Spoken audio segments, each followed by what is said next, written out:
અચ્છા, આપણે શરૂ કરીએ સાહેબ. હાજી બિલકુલ.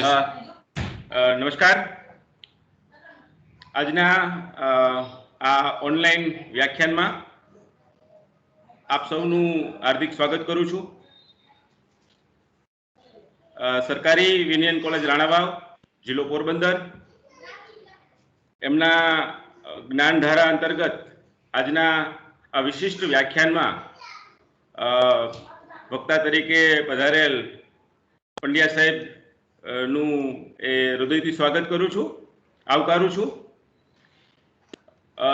પંડ્યા સાહેબ સાથેનો નાતો આમ તો વિદ્યાર્થી કાળથી એ રહ્યો છે. દર્શક ફાઉન્ડેશનની શિબિરોમાં ગ્રામ ભારતી અમરાપુરમાં એ વિદ્યાર્થી તરીકે જોડાવાનું બન્યું અને એ સમયે પ્રહલાદ પારેખ અને હરિશ્ચંદ્ર ભટ્ટ આ બે કવિઓના વિશેષમાં એ વખતે એક પેપર મેં તૈયાર કરેલું, બારી બહારના કવિની અંધકાર કૃતિ. એ સાહેબને એ લેખ ખરેખર એ સમયે ગમ્યો હતો અને પછી તો એ શબ્દ સૃષ્ટિમાં પણ આવ્યો હતો. તો એ વિદ્યાર્થી કાળથી પંડ્યા સાહેબને સાંભળીએ છીએ, માણીએ છીએ. તો ગુજરાતી કવિતામાં એમનું પ્રદાન, ગુજરાતી વિવેચનમાં એમનું પ્રદાન એ બહુ વિશિષ્ટ રહ્યું છે એક વક્તા તરીકે. અને એમાં પણ બાહુક જેવા વિષય ઉપર, બાહુક કાવ્ય વિશે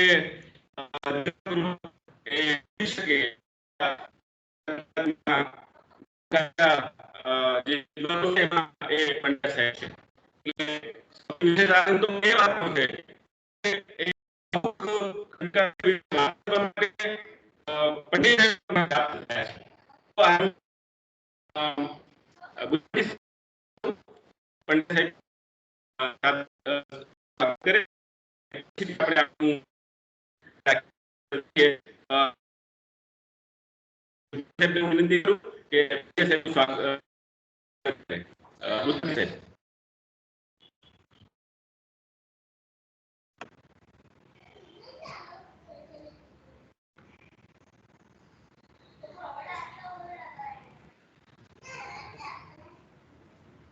સર આપનો માઇક્રોફોન ઓન કરો સર. મારો માઇક્રોફોન ઓન છે? હા હા, બુદ્ધવટી સાહેબ આપના, બુદ્ધવટી સાહેબ આપનો માઇક્રોફોન ઓન. હા હા, બરાબર કર્યું સર. હા, okay okay sir, okay sir.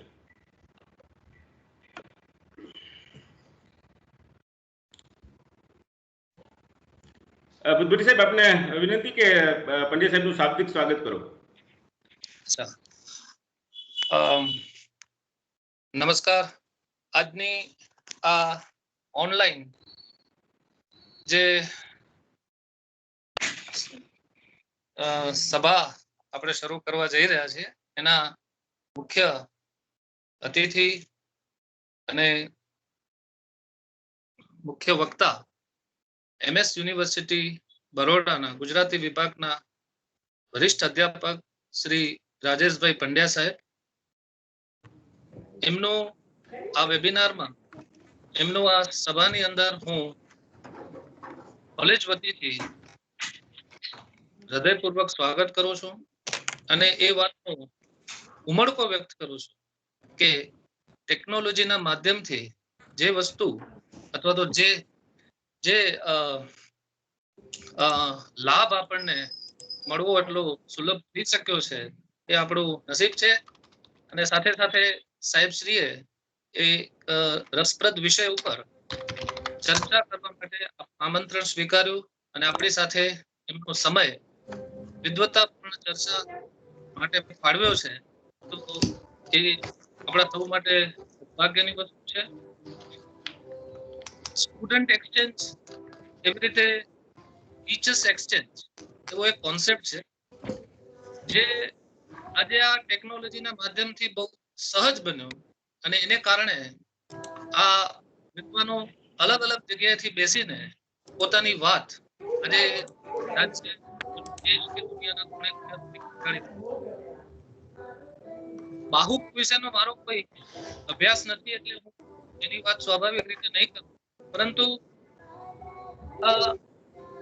પૌરાણિક કથાઓ અને એનું વર્તમાન સમયમાં કઈ રીતે સુસંગતતા છે એની વાત ખંડકાવ્યોમાં, ગુજરાતી ખંડકાવ્યોમાં પરંપરાથી થતી આવી છે. એ પરંપરામાં બાહુક વિશે મને એક વિદ્યાર્થી તરીકે પણ આ સભામાં જોડાવાનું ગમશે અને હું આતુરતાથી એ રાહ જોઉં છું કે બાહુક વિશે, એ પૌરાણિક કથા વિશે અને એના વર્તમાન સંદર્ભ વિશે હું કંઈક સાંભળું. ચીનુ મોદી ઇરશાદ સામાન્ય રીતે ગઝલના કવિ તરીકે હું ઓળખું છું. ખંડકાવ્યના કવિ તરીકે જ્યારે આ કાર્યક્રમનું આયોજન થયું, બહુ પ્રામાણિકપણે કહું ત્યારે પહેલી વાર ખ્યાલ આવ્યો કે શ્રી ચીનુ મોદી સાહેબે એક ખંડકાવ્ય પણ લખ્યું છે. તો મારા માટે અને મને લાગે છે મોટા ભાગના વિદ્યાર્થીઓ માટે આ એક નવી આંતરદ્રષ્ટિ એક ઉત્પન્ન કરનારો અને વિષયની અંદર આપણને બહુ સારી રીતે લઈ જનારો પ્રસંગ બનશે. સાથે જોડાયેલા જે અન્ય વડીલ અધ્યાપકો છે, વિદ્યાર્થીઓ છે, કોલેજનો સ્ટાફ છે, એ બધાને પણ હું આવકારું છું. અને હવે સેજ પણ સમય લીધા વિના આપણે મુખ્ય વ્યાખ્યાન તરફ આગળ વધીએ એ માટેની આગળની કાર્યવાહી માટે હું સિંધ સાહેબને વિનંતી કરું છું. પંડ્યા સાહેબ, આપે આજે અમારી સાથે સમય ફાળવવા માટે જે તમે મંજૂરી આપી અથવા તમે હાજર રહ્યા, સર, અમારા માટે બહુ મોટી વાત છે. Thank you so much sir and welcome. Sindh sir. Hello Sindh. Thank you. હા, થેન્ક યુ સર. અમેરિકાથી આપણી સાથે બાબુ સુથાર સાહેબ જોડાયેલા છે. સાહેબ, આપનું સ્વાગત છે સાહેબ.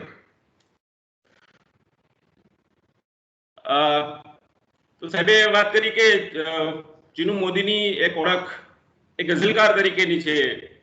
આપણે એને પર્વતના નામે પથ્થર એનાથી આપણે ઓળખીએ છીએ, પણ એમની પાસેથી જે આધુનિકોત્તર જે કાવ્યો મળ્યા, ખાસ કરીને બાહુક, વિનાયક એવા વિશિષ્ટ કાવ્યોના કવિ તરીકે પણ એ ચીનુ મોદી એ ખૂબ જ નોંધપાત્ર કવિ છે.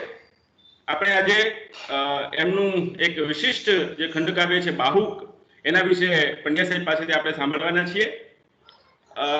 આપને એક વાતની એ માહિતી આપું કે આ વર્ષે ટીવાય બીએના અભ્યાસક્રમમાં આ ખંડકાવ્યનું સ્વરૂપ અને ગુજરાતી શ્રેષ્ઠ ખંડકાવ્યો એ અભ્યાસક્રમમાં છે.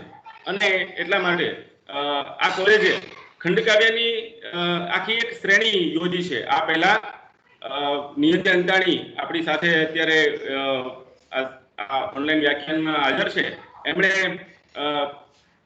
કાંતલા ખંડકાવ્યો ઉપર વસંત વિજય અને ચક્રવાક મિથુન ઉપર વ્યાખ્યાન આપેલું.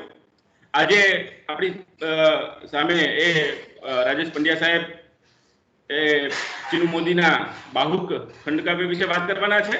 અને હવે પછીના વ્યાખ્યાનમાં આપણને મનોજ રાવલ સાહેબ એ શિખંડી ઉપર હવે પછી વાત કરવાના છે. તો જરા પણ સમય લીધા વિના હું રાજેશ પંડ્યા સાહેબને આવકારું છું અને એમને બાહુક વિશે એ કઈ રીતે વિશિષ્ટ ખંડકાવ્ય બને છે, કઈ રીતે ગુજરાતી ખંડકાવ્યનું નૂતન વળાંક સાબિત થાય છે, એ માટે વાત કરવા માટે હું પંડ્યા સાહેબને વિનંતી કરું છું.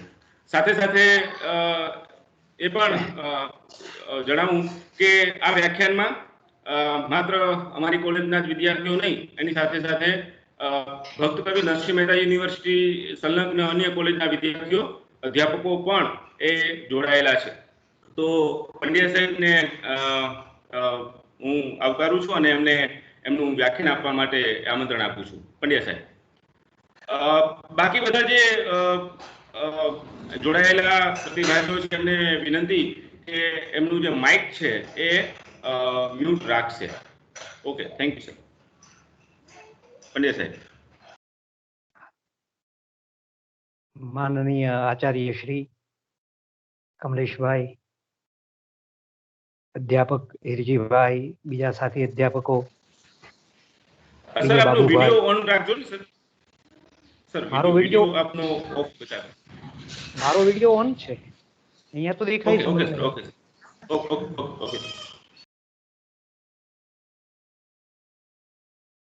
આવે છે સ્ક્રીન પર હવે? હા સર આવે છે અને અવાજ પણ આવે છે, બધું બરાબર છે. બહુ સરસ, સરસ. તો આચાર્ય શ્રી, અધ્યાપક મિત્ર હિરજીભાઈ, અન્ય સાથી અધ્યાપકો, પ્રિય બાબુભાઈ અને પ્રિય વિદ્યાર્થીઓ, સૌને વંદન, નમસ્કાર. એક શ્લોકથી શરૂઆત કરીએ. બહુ જાણીતો શ્લોક છે. પુણ્ય શ્લોકો નલો રાજા, પુણ્ય શ્લોકો યુધિષ્ઠિર,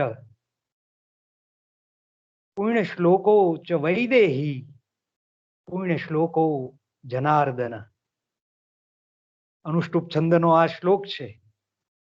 આમે શ્લોક અને અનુષ્ટુપ છંદ એકબીજાના પર્યાય તરીકે આપણે ત્યાં વપરાતા રહ્યા છે. શરૂઆત થાય છે પુણ્ય શ્લોક શબ્દથી. જેનું સ્મરણ એ પુણ્યશાળી બનાવે, પુણ્યકારી છે જેનું સ્મરણ, એટલે કે આનંદ આપનારું છે. પુણ્યનો અર્થ અહીંયા આપણે આનંદ કરીએ.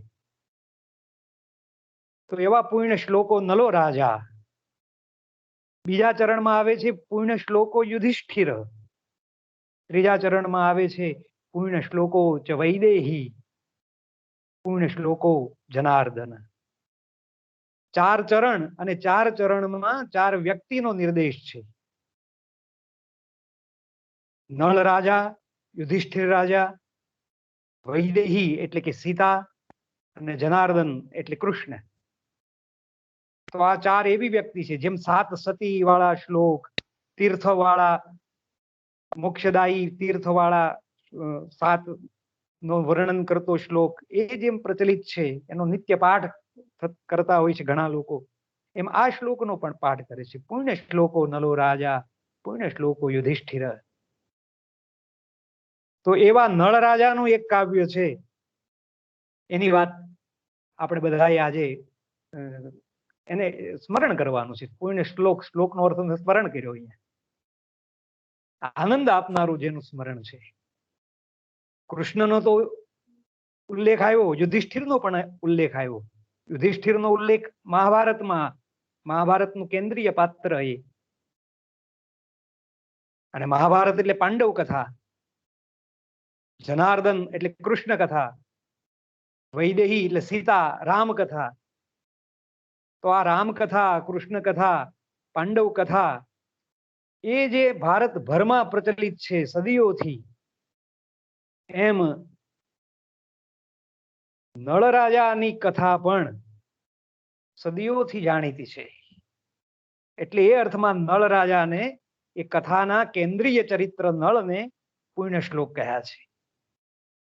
એટલા બધા કવિઓએ સદીઓથી એના ગુણગાન ગાયા છે કે એ પુણ્ય શ્લોક બની ગયા છે. કવિતાને કારણે પુણ્ય શ્લોક બની ગયા છે. એમાં આપણે વિક્રમ રાજાનું નામ પણ ઉમેરી શકીએ. આપણી લોકકથાઓમાં સિંહાસન 32 ની કથા હોય, વેતાળ 25 ની કથા હોય, એના સંસ્કૃત રૂપાંતરો છે.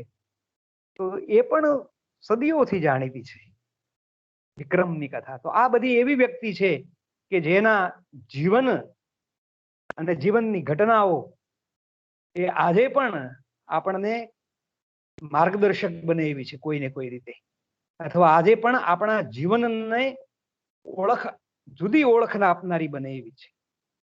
એટલે કવિઓએ સદીઓથી એમના ચરિત્રને લઈને જુદા જુદા સ્વરૂપની, જુદા જુદા પ્રકારની અનેક કૃતિઓની રચના કરી છે.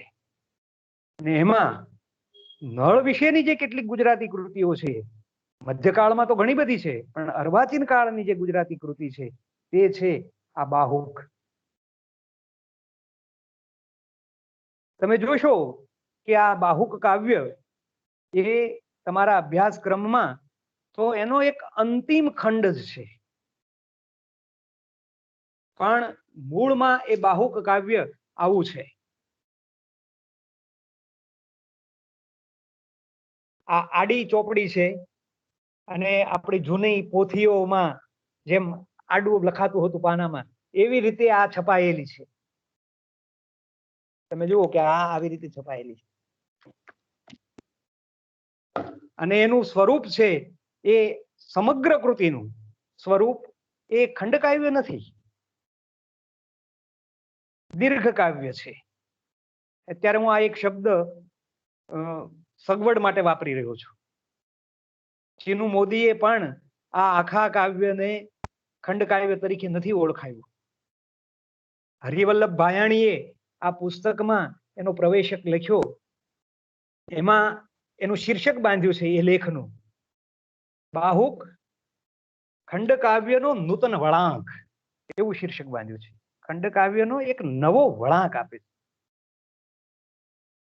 ચીનુ મોદી પોતે છે તે બાહુકને દીર્ઘ કાવ્ય જ કહે છે, પણ એમાં આ જે તમારા અભ્યાસક્રમમાં જે શ્રેષ્ઠ ગુજરાતી ખંડકાવ્યો છે આ પુસ્તક,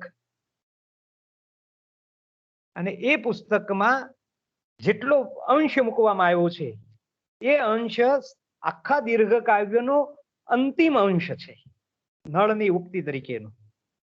એને ચીનુ મોદી કંઈક અંશે ખંડકાવ્ય તરીકે સ્વીકારે છે કે હા, એ અંશનું વિભાવન છે એ ખંડકાવ્યની જેવું થયું છે. આખું કાવ્ય છે બાહુક તે ખંડકાવ્ય નથી, કારણ કે ખંડકાવ્ય કરતા બહુ મોટો વિસ્તાર છે એનો. 3 સર્ગ છે આ આખા ખંડકાવ્યમાં.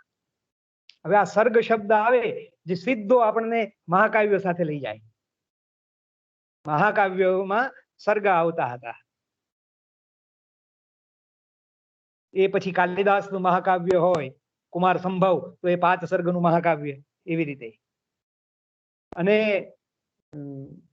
વાલ્મીકી રામાયણ છે તો એ વાલ્મીકી રામાયણ કાંડ, અને કાંડમાં પાછો સર્ગ, અને સર્ગમાં પાછી અધ્યાય, એવી રીતે એની રચના થયેલી છે. તો આ સર્ગ શબ્દ એ મહાકાવ્યમાં પ્રયોજાતી સંજ્ઞા છે. ચીનુ મોદીએ એ શબ્દ અહીંયા પ્રયોજ્યો છે. આખું બાહુક કાવ્ય છે એ લગભગ 55 પૃષ્ઠમાં છપાયેલું છે. આવી રીતે આડું અહીંયા લખ્યું છે, જુઓ, સર્ગ 1, એવી રીતે દરેક સર્ગનો નિર્દેશ કર્યો છે. પછી બીજું પાનું આપણે ફેરવીશું એટલે 2 કોલમમાં આખું કાવ્ય છપાયેલું છે. પછી નીચેના પાનામાં પણ આ 2 કોલમ, એમ 11મા પાનાથી લઈને 67મા પાના સુધી, એટલે 66 પાના સુધીનો એ વિસ્તાર ધરાવે છે. 2 કોલમમાં એ લખાયેલું છે. અને જ્યાં સર્ગ બદલાય છે ત્યાં પછી એનો એ નિર્દેશ કરે છે. આ આવ્યો તો બીજો સર્ગ. પેલામાં બૃહદશ્વનું રેખાંકન હતું, અહીંયા વૈદર્ભીનું રેખાંકન છે. આ બધા નામ પણ તમારી માટે અજાણ્યા હશે કદાચ. અને પછી ત્રીજો સર્ગ શરૂ થાય છે તો ત્યાં પણ એનો નિર્દેશ કર્યો છે.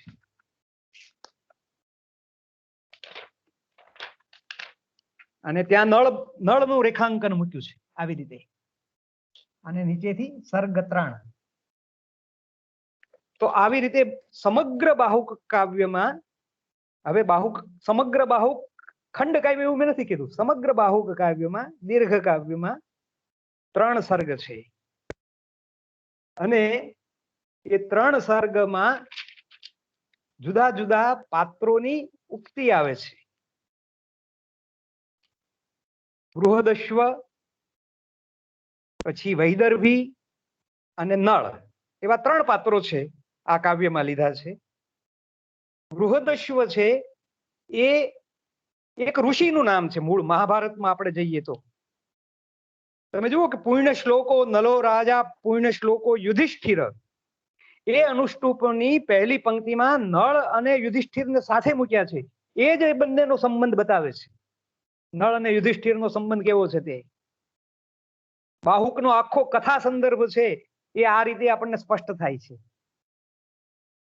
ખંડકાવ્યમાં જાણીતી કથા હોય છે, ખ્યાત વૃત્ત હોય છે. તમારા સાહેબે તમને ભણાવ્યું છે, પ્રસિદ્ધ કથાનક લેતા હોય છે. અને પ્રસિદ્ધ કથાનકનું નવસર્જન કરતા હોય છે, નવું અર્થઘટન કરતા હોય છે કવિ. પ્રસિદ્ધ કથાનક, ખ્યાત વૃત્ત, એને આપણે ત્યાં પુરાકથા કહે છે. પુરાકથા એટલે પુરાણી કથા, પુરાણોમાં આવતી કથા, એમ જુદા જુદા અર્થમાં સમજી શકીએ આપણે. પણ સાવ એવું નથી. માઇથોલોજીકલ ટેલ અને મિથ એને જરા જુદી પાડીને આપણે સમજવી પડે. તો આ માઇથોલોજીકલ ટેલ છે, પૌરાણિક કથાનક છે એક, જે મહાભારતમાં આવે છે. યુધિષ્ઠિર મહાભારતનું પાત્ર છે. પૂર્ણ શ્લોકો નલો રાજા, પૂર્ણ શ્લોકો યુધિષ્ઠિર, બેયને બાજુ બાજુમાં મૂક્યા છે. તો એ યુધિષ્ઠિર મહાભારતનું મુખ્ય પાત્ર છે અને એ નળની કથા સાંભળે છે. મહાભારતમાં અનેક કથાઓ આવે છે, અનેક કથાઓ. કૌરવ પાંડવની જે કથા આવે છે એના કરતા 3 ગણી બીજી કથાઓ બધી આવે છે. પાંડવો જ્યારે જુગારમાં બધું હારી જાય છે અને પછી વનમાં જાય છે, તો વનમાં 12 વર્ષ સુધી કરવાનું શું? તો કે જુદા જુદા ઋષિ મુનિઓ આવે, એ ઋષિ મુનિઓ યુધિષ્ઠિરને જુદી જુદી કથાઓ સંભળાવે અને એ કથાઓ સાંભળી સાંભળી અને યુધિષ્ઠિર છે તે બહુશ્રુત બને. એટલી બધી કથાઓ સાંભળે છે અને કથાઓ દ્વારા એટલું બધું જ્ઞાન એમણે મેળવ્યું છે કે પછી જ્યારે આખું વન પર્વ પૂરું થાય છે, જુગારમાં એને 12 વર્ષનો વનવાસ મળ્યો હતો ને, અને પછી 13મા વર્ષનો ગુપ્તવાસ મળ્યો હતો. તો એ 12 વર્ષના વનવાસ દરમિયાન યુધિષ્ઠિરે એટલી બધી કથાઓ સાંભળી કે વનવાસ પૂરો થાય અને પછી યક્ષ જે કઈ પ્રશ્નો એને પૂછે એ બધા પ્રશ્નોના જવાબ 5 પાંડવોમાંથી કોઈ નથી આપી શકતું. પેલું પાણી લેવા જાય છે અને ત્યારે યક્ષ એને પ્રશ્નો પૂછે છે, નકુળ જવાબ નથી આપતો, સહદેવ જવાબ નથી આપી શકતો. અર્જુન કેવો મોટો ધનુર્ધારી, પણ એની ધનુર્વિદ્યા કામ નથી આવતી. ભીમ કેવો મોટો બાણાવળી, પણ એ કામ નથી આવતું. કામ આવે છે તે યુધિષ્ઠિરે આ જે સાંભળેલી કથાઓ છે એમાંથી એને જે જ્ઞાન મળ્યું છે તે.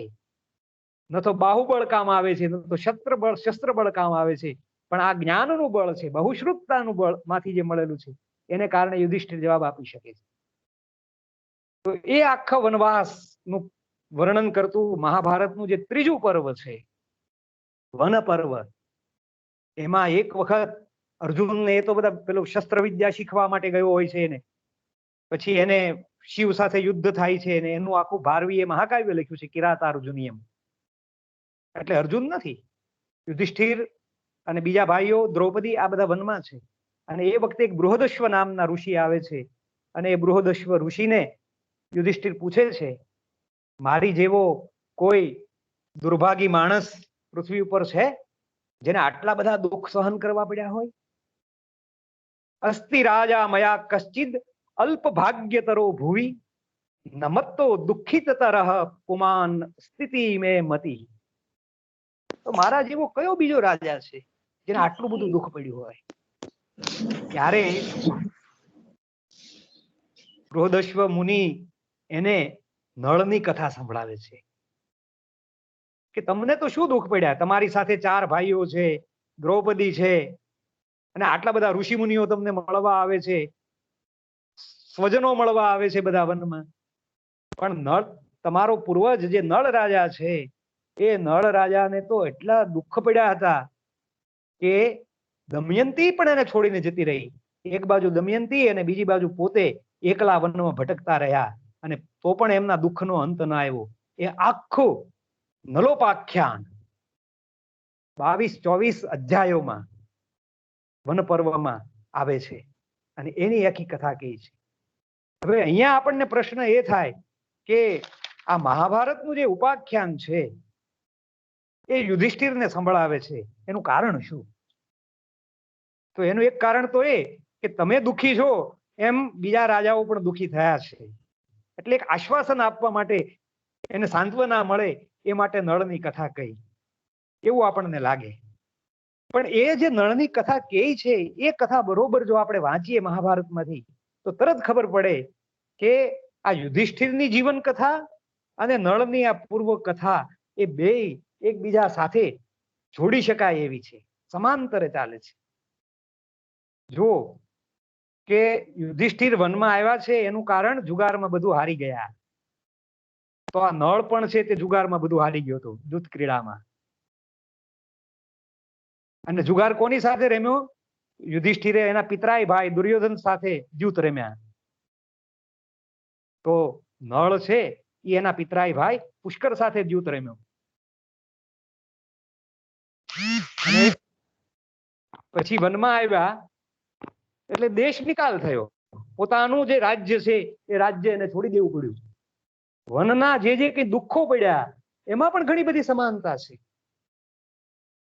વનમાં જેમ દમયંતી અને નળ જુદા પડી જાય છે એમ અર્જુન અને દ્રૌપદી પણ જુદા પડી જાય છે. છુપાઈને રહેવું પડે છે વિરાટનગરમાં વનવાસ પૂરો થઈ જાય પછી. અને દ્રૌપદી દાસી બને છે સૈરંધ્રી નામે, એમ દમયંતી પણ દાસી બને છે. તમે જો નળોપાખ્યાનમાં. અને યુધિષ્ઠિર દ્યુત વિદ્યા શીખે, અંક વિદ્યા શીખે, એને અશ્વ વિદ્યા આવડતી હોય બાહુકને, અહીંયા નકુલને આવડતી હોય, તો એ બધું પણ એકબીજા સાથે જોડી શકાય એવી ઘણી બધી સમાંતરતા છે નળની કથામાં અને પાંડવોની કથામાં, યુધિષ્ઠિરની કથામાં. એટલે મહાભારતના મુખ્ય પાત્ર યુધિષ્ઠિરને નળની કથા આપી અને સાંત્વના તો આપી, પણ નળની કથા અને પાંડવોના વનવાસની કથા અને અજ્ઞાતવાસની કથા એમાં જે સમાંતરતા છે એ દર્શાવી દીધી. એટલે એક અર્થમાં આ નળ કથાનું જ રૂપાંતર થઈ ગયું પાંડવોની કથામાં. મહાભારતની અંદર આ નળોપાખ્યાન મૂક્યું. મહાભારત છે અને નળ ઉપાખ્યાન છે. તો મહા અને ઉપ, આ મુખ્ય કથા અને આ ઉપકથા, એ પણ એકબીજાને આમ દ્રઢ કરતી જાય, બળકા બળવાન બનાવતી જાય, એકબીજાનું સમર્થન કરતી જાય. અને એમ મહાભારતની કથામાં એક આંતરકૃતિ તરીકે, એની ઇન્ટરટેક્સ્ટ તરીકે આ નળની કથા છે તે આવે છે. તો આપણને આવી રીતે જોઈએ તો એમ લાગે કે આ જૂના જમાનાના જે કવિઓ છે એ વ્યાસ હોય, વાલ્મીકી હોય, બીજા હોય, તો એની આ કૃતિમાં આ કેવા પ્રકારની સંકુલતા છે. એ સંકુલતાને કારણે જ જમાને જમાને અનેક કવિઓને એની રચનાઓ કરવાનું મન થાય છે, એમાંથી કથાઓ લેવાનું મન થાય છે. તમે બધા વિદ્યાર્થીઓ તરીકે એક મનોયત્ન કરજો કે ગુજરાતીમાં એવી કેટલી બધી રચના છે. પંડિત યુગથી કાંતથી લઈને હમણાં તમે વાત કરી કે કાંતનો એક વિશે એક વ્યાખ્યાન થઈ ગયું એમના ખંડકાવ્ય વિશે. તો અતિજ્ઞાનની કથા, વસંત વિજયની કથા એ પણ મહાભારતમાં એક રીતે આવે છે. દેવયાનીની કથા. પછીના કવિઓ લેતા જાઓ તમે, કાંતથી શરૂ કરીને આજ સુધીના ચીનુ મોદી સુધીના કવિઓ, તો કેટલા બધા કવિઓ એવા મળશે કે જેમણે રામાયણમાંથી, મહાભારતમાંથી અન્ય પૌરાણિક કથાઓને સામગ્રી તરીકે લઈ અને નવી નવી રચનાઓ કરી છે, અર્વાચીન સાહિત્યમાં રચનાઓ કરી છે. તો એ શું માત્ર એનું પુનર્કથન કરવા માંગતા હતા? પેલી સંસ્કૃતમાં કથા છે આ ગુજરાતીમાં મૂકી દેવા માંગતા હતા? એવું છે? જો બંનેની સરખામણી કરીએ તો આપણને એવું લાગે કે ના, એકનો અનુવાદ તરીકે બીજી કૃતિ નથી, પણ સર્જન, નવસર્જન તરીકે બીજી કૃતિ છે. આ ખંડકાવ્યોમાં તમે ઘણા બધા કાવ્યો એવા ભણો છો કે જેમાં પૌરાણિક કથા સંદર્ભ છે. અને એ પૌરાણિક કથા અને આ નવા કાવ્યો, એ બેયની તુલના કરો, સરખામણી કરો, તો ખ્યાલ આવે કે આ કવિઓ નવું નવું શું કરે છે. અને નવું નવું કરે છે એમાંથી નવો નવો કયો અર્થ પ્રગટ થાય છે, નવી અર્થ રચના કઈ થાય છે. એ રીતે આ બધા કાવ્યોને જોવા જોઈએ, તપાસવા જોઈએ. અને એવી રીતે જોઈએ, એવી રીતે એ કાવ્યોને માણીએ ત્યારે આપણને ખ્યાલ આવે કે મધ્યકાળના કવિઓ કરતા આ બધા કવિઓ જુદા છે. મધ્યકાળમાં તો તમે ભણી ગયા એસવાયમાં, આ લગભગ ટીવાયમાં છે ને હિરજીભાઈ, આ પુસ્તક આ અભ્યાસક્રમમાં? હા, ટીવાયમાં છે. એટલે તમે એસવાય ભણીને આવ્યા છો બધા વિદ્યાર્થીઓ, અને એસવાયમાં મધ્યકાલીન સાહિત્યનો ઇતિહાસ ભણવામાં આવે. તો મધ્યકાળમાં તો કેટલા બધા કવિઓએ આખ્યાનો લખ્યા છે. પ્રેમાનંદનું નામ તરત તમને યાદ આવશે. અને હમણાં મેં જે નળની કથા આખી વાત કરી એટલે તરત નળાખ્યાન પણ યાદ આવ્યું છે. તો પ્રેમાનંદનું નળાખ્યાન, પ્રેમાનંદ પહેલા થઈ ગયેલા નાકર નામના કવિનું નળાખ્યાન, એની પહેલા થઈ ગયેલા ભારણ નામના કવિનું નળાખ્યાન, અને પ્રેમાનંદ પછી પણ ઘણા કવિઓએ નળાખ્યાન લખ્યા છે. સમગ્ર મહાભારત લખ્યા છે એના ખંડ તરીકે નળાખ્યાન લખ્યું છે. અને એમ પાછા પગલે આપણે આગળ ચાલતા જઈએ તો અપભ્રંશમાં, પ્રાકૃતમાં એમ કેટલી બધી કૃતિઓ આપણને નળ વિશેની મળે. સંસ્કૃતમાં જઈએ તોય નલોદય નામનું નાટક મળે, નલચંપુ મળે. 5 મહાકાવ્યોમાં જેનું સ્થાન છે એવું શ્રી નૈષધીય ચરિતમ મળે. તો નૈષધીય ચરિતમ, તો આ નળ નૈષધ રાજા છે, નળ નૈષધ રાય છે. ચીનુ મોદીએ એક નાટક પણ લખ્યું છે નળ રાજા ઉપર, અને એનું શીર્ષક છે નૈષધ રાય. અને આ કાવ્યમાં તમે બધાએ વાંચ્યું હશે, આખું કાવ્ય નહીં વાંચ્યું હોય તો એ અંતિમ અંશ વાંચ્યો હશે. એમાં પણ નિષધ નગરી આવે છે, નિષધ નગરી. તો આ નિષધ નગરી નો રાજા છે નળ રાજા. તો આ આખું કોઈનું માઇક શરૂ છે. તો આ સંસ્કૃત કૃતિઓ આટલી બધી નળ વિશેની, બીજી ભાષાની કૃતિઓ, આપણી ગુજરાતી ભાષાની જ મધ્યકાળની કૃતિઓ, આખ્યાન કૃતિઓ, એ બધા સાથે જ્યારે આપણે બાહુક સરખાવીએ ત્યારે એવું લાગે કે આ નથી તો સંસ્કૃત મહાકાવ્ય જેવું, નથી તો મધ્યકાલીન આખ્યાન જેવું, પણ આ એક જુદા જ પ્રકારનું કાવ્ય છે, દીર્ઘ કાવ્ય છે, આધુનિક કવિનું કાવ્ય છે. એનો કથા સંદર્ભ ભલે પ્રાચીન હોય, આ નળની કથા વાળો આવ્યો તે બાહુક વાળો, પણ આખા કાવ્યનું વિભાવન છે એ તો આરંભથી અંત સુધી આધુનિક કવિ ના દ્રષ્ટિબિંદુને પ્રગટ કરે એવું છે. તો એ શું છે આખા કાવ્યમાં, એ જાણવા માટે પણ આપણે એક શ્લોક, મહાભારતનો શ્લોક બરોબર પકડવો પડે. નળ જ્યારે જુગારમાં બધું હારી જાય છે એ પછી આ શ્લોક આવે છે. પુષ્કરે એને કીધું છે કે હવે દેશ નિકાલ, દેશવટો આપી દીધો છે અને આખા નગરમાં દાંડી પીટાવી દીધી છે કે કોઈએ નળ રાજાને અને દમયંતીને કશું ખાવા પીવાનું આપવાનું નથી, કોઈએ આશરો આપવાનો નથી, અને નગરની બહાર નીકળી જવાનું છે. અને નગરની બહાર નીકળીને એ 3 રાત સુધી ત્યાં રહે છે. વનમાં જવાનું છે પણ વનમાં જઈ શકતો નથી, એના પગ ઉપડતા નથી, નગરને છોડીને જતા એનો જીવ ચાલતો નથી. અને 3 રાત્રિ એ જેમ ગામનું પાદર હોય ને એમ નગરનો સીમાડે એ પસાર કરે છે. એનો એક શ્લોકનું ચરણ આવું છે: સતયા બાહ્યતઃ સાર્ધમ ત્રિરાત્રમ નૈષધો વસતમ. ત્રિરાત્રો નૈષધો અવસત. 3 રાત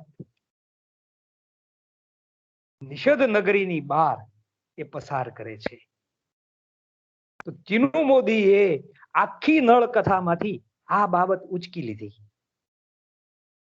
બાહુકનું જે કેન્દ્ર છે તે આ 3 રાત્રિ છે, અને સર્ગ 3 છે. જો 3 સર્ગ અને 3 રાત્રિ. તો આ 3 રાત્રિ દરમિયાન નળની મનોદશા કેવી છે, એની આંતરવ્યથા કેવી છે, એને પ્રગટ કરે છે કવિ. પ્રગટ કરે છે એમને એમ ન કરી શકે. ઈ નળમાં એને જેના ચરિત્રનું કાવ્ય રચવું છે એનું બરોબર મૂંઝવણ એક આધુનિક મનુષ્યની તરીકે એ લે છે, કારણ કે આ નગરનો મનુષ્ય છે. ચીનુ મોદી પણ આધુનિક સમયના કવિ છે, અને આ પૌરાણિક કથા છે. આપણે જાણીએ છીએ કે આધુનિક કવિઓએ જે આધુનિકતા લઈ આવ્યા એમાં સૌથી મોટો ફાળો તે નગર કવિતાનો છે. નગરમાં વસનારા કવિઓએ રચેલી કવિતાનો છે, અને કેટલાક કવિઓએ તો નગર કવિતા જ લખી છે. બાબુભાઈ આપણી સાથે જોડાયેલા છે, એમ એ તો જાણે જ, એમની પાસેથી જ અમે બધું સાંભળ્યું કે બોદલેરે સૌ પેરિસ વિશે, પેરિસ ફ્રાન્સનું પેરિસ નગર છે એના કાવ્યો લખ્યા. સ્પેનિશ કવિ લોર્કા છે, એને ન્યુયોર્ક, અમેરિકાનું મોટું સિટી ન્યુયોર્ક, એની વિશે નગર કાવ્યો લખ્યા. અને આપણે ગુજરાતીમાં છે તે પહેલી વખત લગભગ શરૂઆત કરી એમ કેવું હોય તો નિરંજન ભગતે કરી. મુંબઈના કાવ્યો લખ્યા. છંદોલયમાં પ્રવાલ દ્વીપ નામનો જે કાવ્ય ખંડ છે એ મુંબઈ નગરના કાવ્યો છે. ચલમન મુંબઈ નગરી જોવા પુચ્છ વિનાની મગરી. એ તો મુંબઈ જોવા જાય છે ને કવિતા લખે છે. પણ મુંબઈમાં રહેનારા સિતાંશુ યશસ્ચંદ્ર, દિલીપ ઝવેરી, નીતિન મહેતા, આ બધા એ નગર કાવ્યો સાવ જુદી રીતે લખ્યા છે. મુંબઈના કાવ્યો સાવ જુદી રીતે લખ્યા છે. તો ચીનુ મોદી છે તે આધુનિક નગર મુંબઈને નથી લઈ આવતા, પણ પ્રાચીન નગર નિષદ નગરીને લઈ આવે છે. પણ સંવેદન જે પ્રગટાવે છે એના દ્વારા એ નગરવાસીની નગર અને નગરને છોડતા લાગતી ભીતિ મુંબઈમાં જે રહી ને એને આપણા રાણાવાવમાં ન ફાવે. મુંબઈનું જ ગમે એને. મુંબઈમાં એટલી હાડમારી હોય ને કોઈ મુંબઈનું મુંબઈ છોડી ન શકે. આ બાબુભાઈ અમેરિકા છોડી ન શકે. અમેરિકાના નગરમાં એને એટલું એ નગરનો આખો એક પ્રભાવ છે મનુષ્ય ઉપર. અમારે વડોદરા છોડવું હોય તો બહાર જશું તો શું થશે એનો સતત ભય લાગ્યા કરે. તો આ નિષદ નગરી પ્રાચીન નગરી છે. આ મુંબઈ જેવી આધુનિક નગરી નથી, પણ એ નિષદ નગરી છોડીને જવું છે. જાનો એ રાજા રહ્યો છે, જેને જે નગરને એટલો બધો પ્રેમ કર્યો છે, એ નગર છોડીને જવું છે. તો કથા સંદર્ભ પ્રાચીન છે, પણ આ નગર સંવેદના છે એ આધુનિક છે. એવી રીતે આ પ્રાચીન કથાને નવા રૂપમાં આપણી સામે ચીનુ મોદી નવા કાવ્ય તરીકે નૂતન વળાંક આપણે કહીએ છીએ એવી રીતે આપણી સામે મૂકે છે. તો આ એનો કથા સંદર્ભ છે એ આ રીતનો વિશિષ્ટ કથા સંદર્ભ છે. હવે કથા સંદર્ભ તો લીધો, પણ એ કથા સંદર્ભ દ્વારા કઈ નવું અર્થ ઘટન કરવાનું છે. ઘટન કરવું એટલે અર્થ તારવવો એવું એ સંદર્ભ, પણ અર્થ રચના કરવી એ સંદર્ભમાં. અર્થ રચના, અર્થ ઘટન. ઘટના કેમ આપણે કહીએ? ઘટન એટલે ઘટના, ઘટના બને એમ અર્થ રચના, અર્થ ઘટન બનવું જોઈએ. એ કવિ અર્થ ઘટન કરે. આપણે કાવ્ય વાંચીએ તો આપણે પાછું આપણી રીતે અર્થ ઘટન કરીએ, આપણે અર્થ રચન કરીએ, અર્થની રચના કરીએ. તો કથા સંદર્ભ પ્રાચીન છે, પણ અર્થઘટન આધુનિક છે.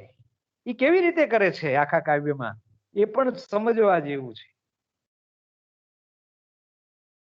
ખંડ કાવ્યોમાં કાંતે એક વાત ગુજરાતી કવિઓને શીખવાડી હતી. કવિઓને કહું છું કે ખંડ કાવ્યનો આરંભ કેવો હોવો જોઈએ, કુતૂહલ પ્રેરક હોવો જોઈએ, અને કાવ્યમાં સદ્ય પ્રવેશ કરાવી દે એવો હોવો જોઈએ.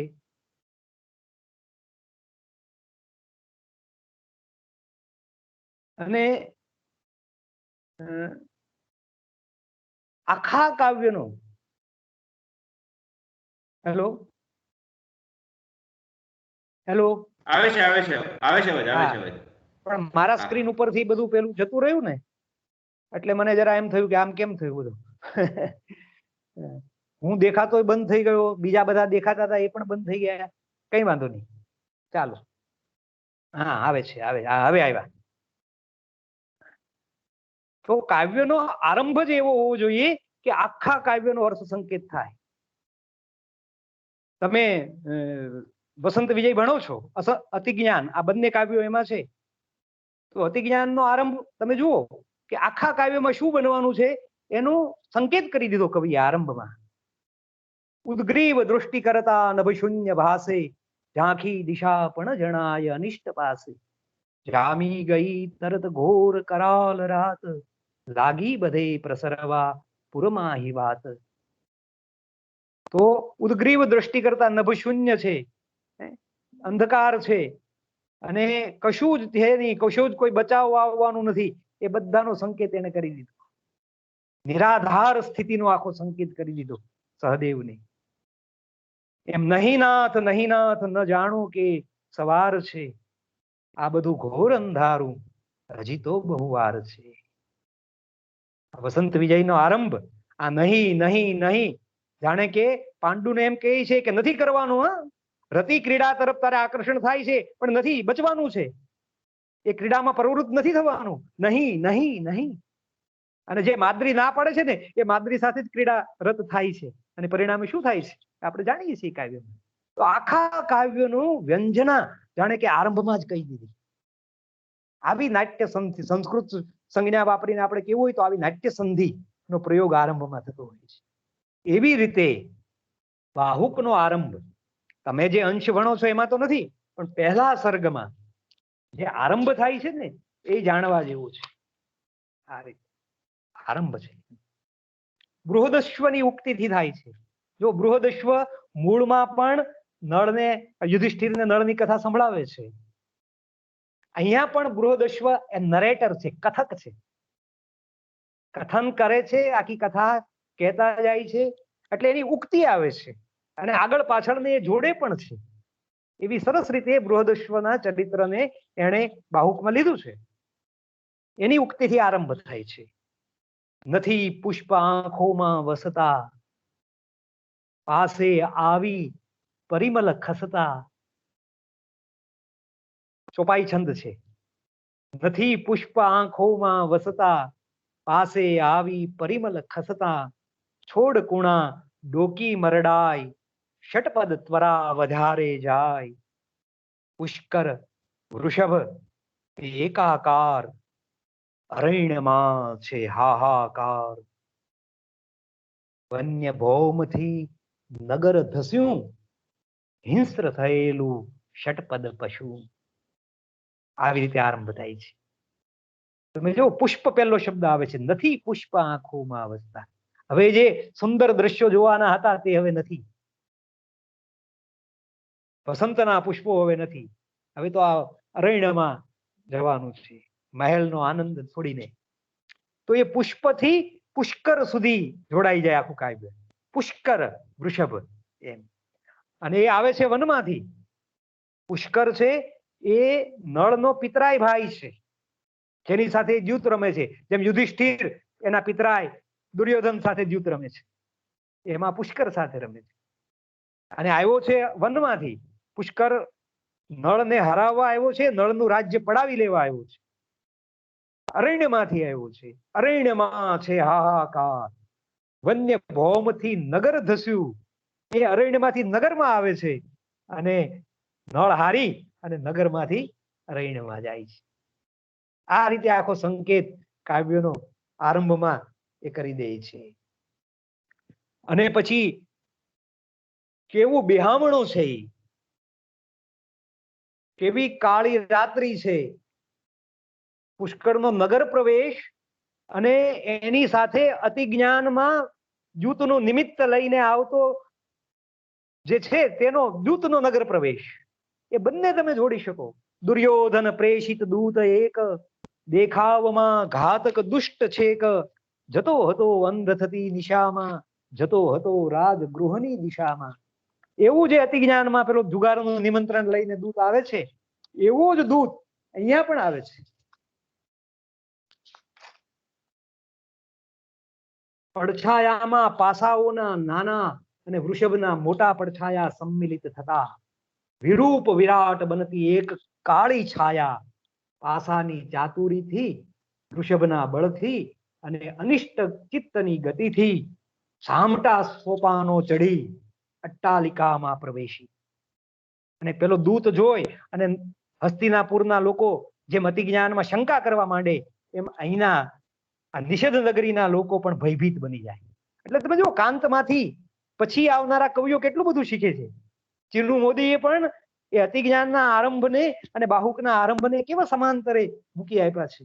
અને એવી રીતે જોતા જઈએ તો વસંત વિજયનો સંદર્ભ પણ આવે છે આ કાવ્યમાં, દેવયાનીનો પણ આવે છે અને ચક્રવાક મિથુનનો પણ આવે છે. જ્યારે બીજા સર્ગમાં વૈદર્ભી બોલે છે. વૈદર્ભી એટલે દમયંતી. પ્રેમાનંદનું નળાખ્યાન તમે વાંચ્યું હોય તો ખબર પડે કદલી સ્તંભા જુગમ સાહેલડી, વચ્ચે વૈદર્ભી કનકની વેલડી. વૈદર્ભી એ વિદર્ભ દેશની રાજકુમારી હતી, એટલે વૈદર્ભી કહેવાતી હતી. આપણે ત્યાં જુઓ રાજકુમારીઓના નામ પિતાના નામ પરથી પણ પડતા હતા. દ્રુપદસ્ય પુત્રી ઇતિ દ્રૌપદી, જનકસ્ય પુત્રી ઇતિ જાનકી. પણ એ જનક રાજા મિથિલા નગરીના હતા, એટલે જાનકીને મૈથિલી પણ કહેતા. અને દ્રુપદ રાજા પાંચાળના હતા, એટલે પાંચાળી કહેવાતી હતી. એમ આના પિતા વિદર્ભ રાજા હતા, ભીમક રાજા. એની દીકરી હતી આ ભીમક તનયા, રૂપ બનિયા, રસાલી રંગ પૂર્ણમ પ્રેમાનંદ લખે છે. તો એ ભીમક તનયા એટલે પુત્રી એની. તો એ ક્યાંના રાજા હતા? વિદર્ભ દેશના રાજા હતા. એટલે વિદર્ભના રાજા હતા એટલે વૈદર્ભી. એટલે અહીંયા વૈદર્ભી જે આવે છે તે દમયંતીનું પ્રદેશવાચક નામ છે. પ્રદેશવાચક નામ. પેલું પિતૃવાચક નામ થાય, આ પ્રદેશવાચક નામ થાય. એવા જુદા જુદા નામ હોય. મૂળ નામ પાછું જુદું હોય. કૃષ્ણા શ્યામ રંગની હતી એટલે દ્રૌપદી પાછી કૃષ્ણા કહેવાતી. યજ્ઞમાંથી પ્રગટ થઈ હતી એટલે યાજ્ઞસેની કહેવાતી હતી. દાસી બની ગઈ ત્યારે સૈરંધ્રી કહેવાતી હતી. સૈરંધ્રીને દાસીના નામ ન હોય, દાસીનું કામ જ હોય. એટલે સૈરંધ્રી નામે દમયંતી પણ છે, દ્રૌપદી પણ છે. બંને જયારે દાસી બને છે ત્યારે એનું નામ સૈરંધ્રી રહી છે. સૈરંધ્રી ઉપર કાવ્ય લખ્યું ને હમણાં, દ્રૌપદી સૈરંધ્રી બને છે. એની પર વિનોદ જોશીએ 2-3 વર્ષ પહેલા કાવ્ય લખ્યું, મોટું દીર્ઘ કાવ્ય. એમાં બાહુક પણ દીર્ઘ કાવ્ય છે. એના બીજા સર્ગમાં જ્યારે વૈદર્ભી બોલે છે, હે ચક્રવાક, આજે હું સૂર્યાસ્ત નહીં થવા દઉં. અને પછી અંતિમ પંક્તિ આવે છે એની, જ્યાં સૂર્યનું કિરણ હોય નિષિદ્ધ છાયા, જેથી વિભાજિત બને નહીં, એ અરણ્યે ચાલો સખે. એમ દમયંતી વૈદર્ભી નળને કહે છે, જેમાં આપણને તરત કાંતનું ચાલો એવા સ્થળમહી, જ્યાં સૂર્ય હોય એ સદૈવ, અહીંયાથી પણ અધિક હૃદયે આર્દ્ર જ્યાં હોય દેવ. આવી રીતે એ બીજા સ્થળમાં જવાની વાત કરે છે. એમ અહીંયા પણ નગરની બહાર અરણ્ય તરફ લઈ જવા માટે વૈદર્ભી એટલે કે દમયંતી કહે છે, જ્યાં સૂર્યનું કિરણ હોય નિષિદ્ધ છાયા, જેથી વિભાજિત બને નહીં, એ અરણ્યે ચાલો સકે. આ નગરી છોડી અને વનમાં, અરણ્ય એટલે વન, વનમાં ચાલો. તો આવી રીતે જેમ મહાભારતમાં નળકથા આંતરકૃતિત્વ તરીકે છે, એમ બાહુકમાં ચક્રવાક મિથુન, વસંત વિજય, અતિજ્ઞાન, એની કેટલી બધી ઉક્તિઓ છે તે આંતરકૃતિત્વ તરીકે આવે. કળીનો સંદર્ભ પણ આવે, મત્સ્યનો સંદર્ભ પણ આવે, આ બધું આવે. એટલે કથા પુરાતન પણ એનું અર્થઘટન નવું.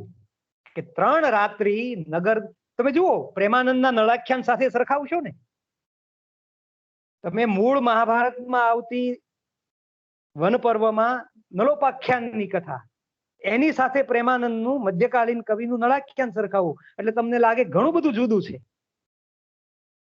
અને એ બંને સાથે તમે બાહુક સરખાવો તો તમને લાગે કે આ બધું ઘણું બધું જુદું છે, ઘણું બધું નવું છે. મૂળ મહાભારતમાં ક્યાંય મત્સ્ય સંજીવનીનો પ્રસંગ નથી આવતો. દમયંતીના હાથમાં પેલો નળ માછલીઓ મૂકે છે, પછી જીવતી થઈને પાણીમાં પડી જાય છે, એવો મત્સ્ય સંજીવનીનો પ્રસંગ નથી આવતો. એમાં હાર ચોરીનો આરોપ એની પર મૂકવામાં આવે છે દાસી હોય ત્યારે, એવો પ્રસંગ પણ નથી આવતો. આ આપણા મધ્યકાળના કવિઓએ એને એમાં મૂક્યો છે, કારણ કે નળની લોકકથામાં એ પ્રચલિત હતો એટલે એમાં આવતો ગયો છે એ પ્રસંગ. તો એ રીતે તમે બાહુકને પાછું સાથે જડીને જોશો તો આમાં આવા કોઈ કથાનકો નહીં મળે. કથાને સાવ ઓછી કરી નાખી છે, કથાનો ભાર રહેવા નથી દીધો. જો કથાનો ભાર વધી જાય તો એ કથા કાવ્ય બની જાય, પ્રસંગોનું વર્ણન લાંબુ થઈ જાય તો એ વર્ણન કાવ્ય, પ્રસંગ કાવ્ય એવું બની જાય. પણ કવિના નજરમાં છે દીર્ઘ કાવ્ય, દીર્ઘ આધુનિક કાવ્ય. એટલે જેમ સુરેશ જોશી વાર્તામાંથી કથા વસ્તુ ઓછી કરતા જતા હતા ને, સુરેશ જોશીને તમે વાર્તાકાર તરીકે ભણો તો આગળના વાર્તાઓકારોએ જે વાર્તા લખી એમાં કથા સંદર્ભ વધારે આવે, સુરેશ જોશીની વાર્તાઓમાં કથા ઘટના ઓછી આવે, પણ એ પાત્રોના મનમાં પ્રવેશ કરે. એવી રીતે ચીનુ મોદીએ પણ આ બધા જે કથા પ્રસંગો હતા એને ઓગાળી નાખ્યા, એનો નિર્દેશ કર્યો, એનો સંકેત કર્યો. કલીનો પ્રવેશ થાય તે હોય, દમયંતીનો બીજો કોઈ સંદર્ભ, એ બધાનો સંકેત કર્યો. એટલે કથાનો ભાર, કથાના ભારમાં કાવ્ય દબાઈ ન જાય. જો કાવ્ય અને કથા જુદા છે, અને આ તો આધુનિક કવિ છે. આધુનિક કવિનું કવિ કર્મ બહુ વિશિષ્ટ હોય, એટલે કથાનો ભાર વધી ન જાય એ માટે એમણે શું કર્યું? સંકેતો કર્યા, નિર્દેશો કર્યા અને નવા અર્થઘટનો કર્યા. કથાના જે પાત્રો છે એ પાત્રોના મનમાં શું ચાલે છે એની મનસ્થિતિને પ્રગટ કરી, પ્રતીકો દ્વારા, કલ્પન દ્વારા, અલંકારો દ્વારા. કેટલા બધા અલંકારો આવે છે તમે જુઓ આખા કાવ્યમાં. આપણે તો ખાલી છેલ્લો અંશ ભણીએ છીએ, પણ હિરજીભાઈ સાહેબે મને કીધું હતું કે સાહેબ તમે આખા કાવ્યને સાંકળી લઈને વાત કરી. એટલે ઘણા બધા આવા અલંકારો આવે છે. છેલ્લો અંશ તો આપણે, મારી ઈચ્છા છે કે તમને સંભળાવવું, સંગીત સાથે સંભળાવવું, અને પછી એનો વાત કરીએ. તમારી પાસે જેટલો સમય હશે એટલી આપણે વાત કરીશું. તો એક વસ્તુ હવે તમારા મનમાં સ્પષ્ટ થઈ જવી જોઈએ કે મૂળ કથાનો બહુ ઓછો આધાર ચીનુ મોદીએ લીધો છે. જે અંશ તમારા અભ્યાસક્રમમાં છે એમાં થોડોક વધારે આવે છે, પણ આખા કાવ્યમાં બહુ જ ઓછો આધાર લીધો છે. મૂળ કથા પ્રસંગો વર્ણવ્યા નથી, કથાના ભારને ગાળી નાખ્યો છે, ઘટના રાસ કર્યો છે એ અર્થમાં, અને નવું અર્થઘટન એમાંથી ઊભું કર્યું છે. પાત્રોના મનમાં ગયા એટલે નળની નગર નિર્વાસનની જે ભાવસ્થિતિ છે, જે મનસ્થિતિ છે, નગર નિર્વાસન એટલે નગર છોડીને વનમાં જવાનું છે. તે 3 રાત્રિ આપણે આગળ કીધું તેમ ત્યાં બેઠો બેઠો એના મનમાં શું ચાલે છે એ બધાને પ્રગટ કરવા ઉપર ભાર મૂક્યો છે. એ માટે પહેલા અને બીજા સર્ગમાં એને નળની ઉક્તિઓ અને દમયંતીની ઉક્તિઓ તમે વાંચશો એટલે ખ્યાલ આવશે કેવી રીતે એના મનને પ્રગટ કરે છે કવિ.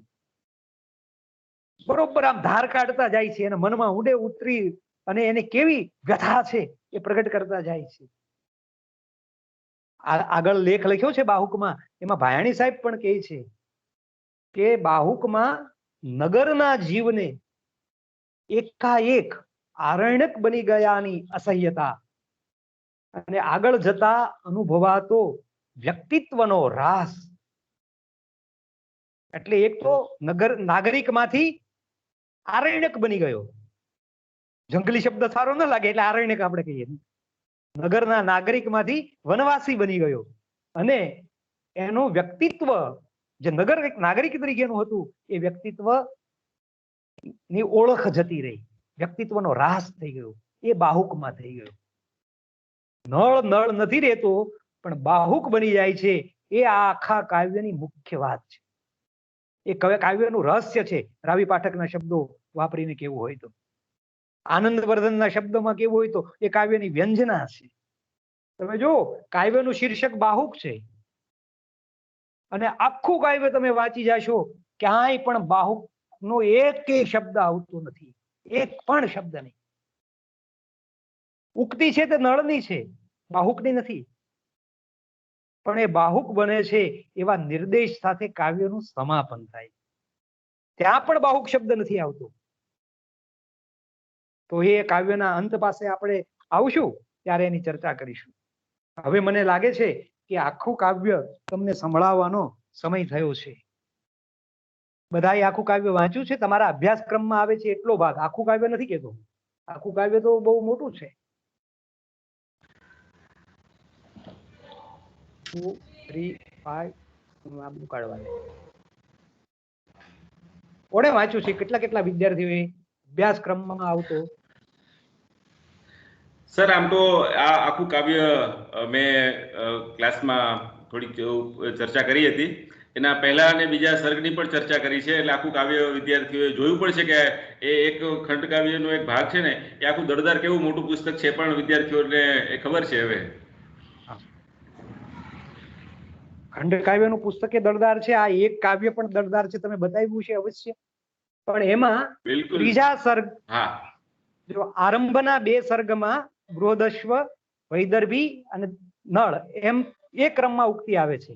ત્રીજા શ્રમમાં એનો ક્રમ બદલાઈ જાય છે. પહેલા વૈદર્ભીની ઉક્તિ આવે છે, પછી બૃહદશ્વરની આવે છે, પછી નળની આવે છે. છેલ્લે નળની ઉક્તિ સાથે જે કાવ્ય પૂરું થાય છે એટલો અંશ તમારા અભ્યાસક્રમમાં છે. મને એમ છે કે થોડુંક વાંચું હું એમાંથી, જેથી કાવ્યનું પઠન દ્વારા જ કાવ્યનું ભાવન કેવી રીતે થઈ શકે.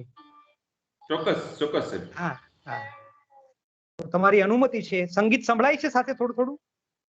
હા હા, બરોબર. ચિનુ મોદી લિખિત બાહુક દીર્ઘ કાવ્ય, એનો ત્રીજા સર્ગમાં અંતે આવતી નળની ઉક્તિ.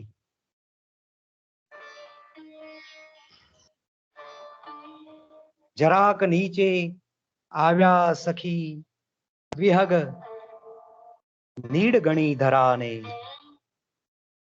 નળ ભૂખ્યો થાય છે ને, પંખીઓને પકડવા જાય છે. મૂળ કથાનકનો એક સંદર્ભ આવે છે. પોતે ઓઢેલું વસ્ત્ર છે એનો ફાંસલો બનાવીને પંખીઓ પકડવા જાય છે. ત્યાંથી શરૂઆત કરે છે આ ઉક્તિની. જરાક નીચે આવ્યા સખી વિહગ નીડ ગણી ધરાને. પૃથ્વી આખી એની માટે નીડ બની ગયો એવી રીતે નજીક આવે છે. કેવા છે પંખીઓ?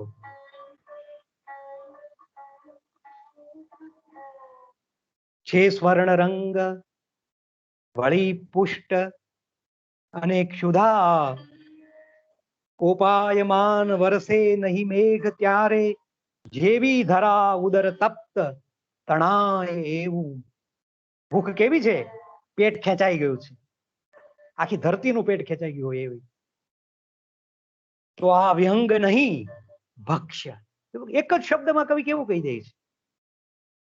જીવે છે ત્યારે પંખી છે, પણ એ પકડી લે છે ત્યારે એનો કોળિયો થઈ જશે.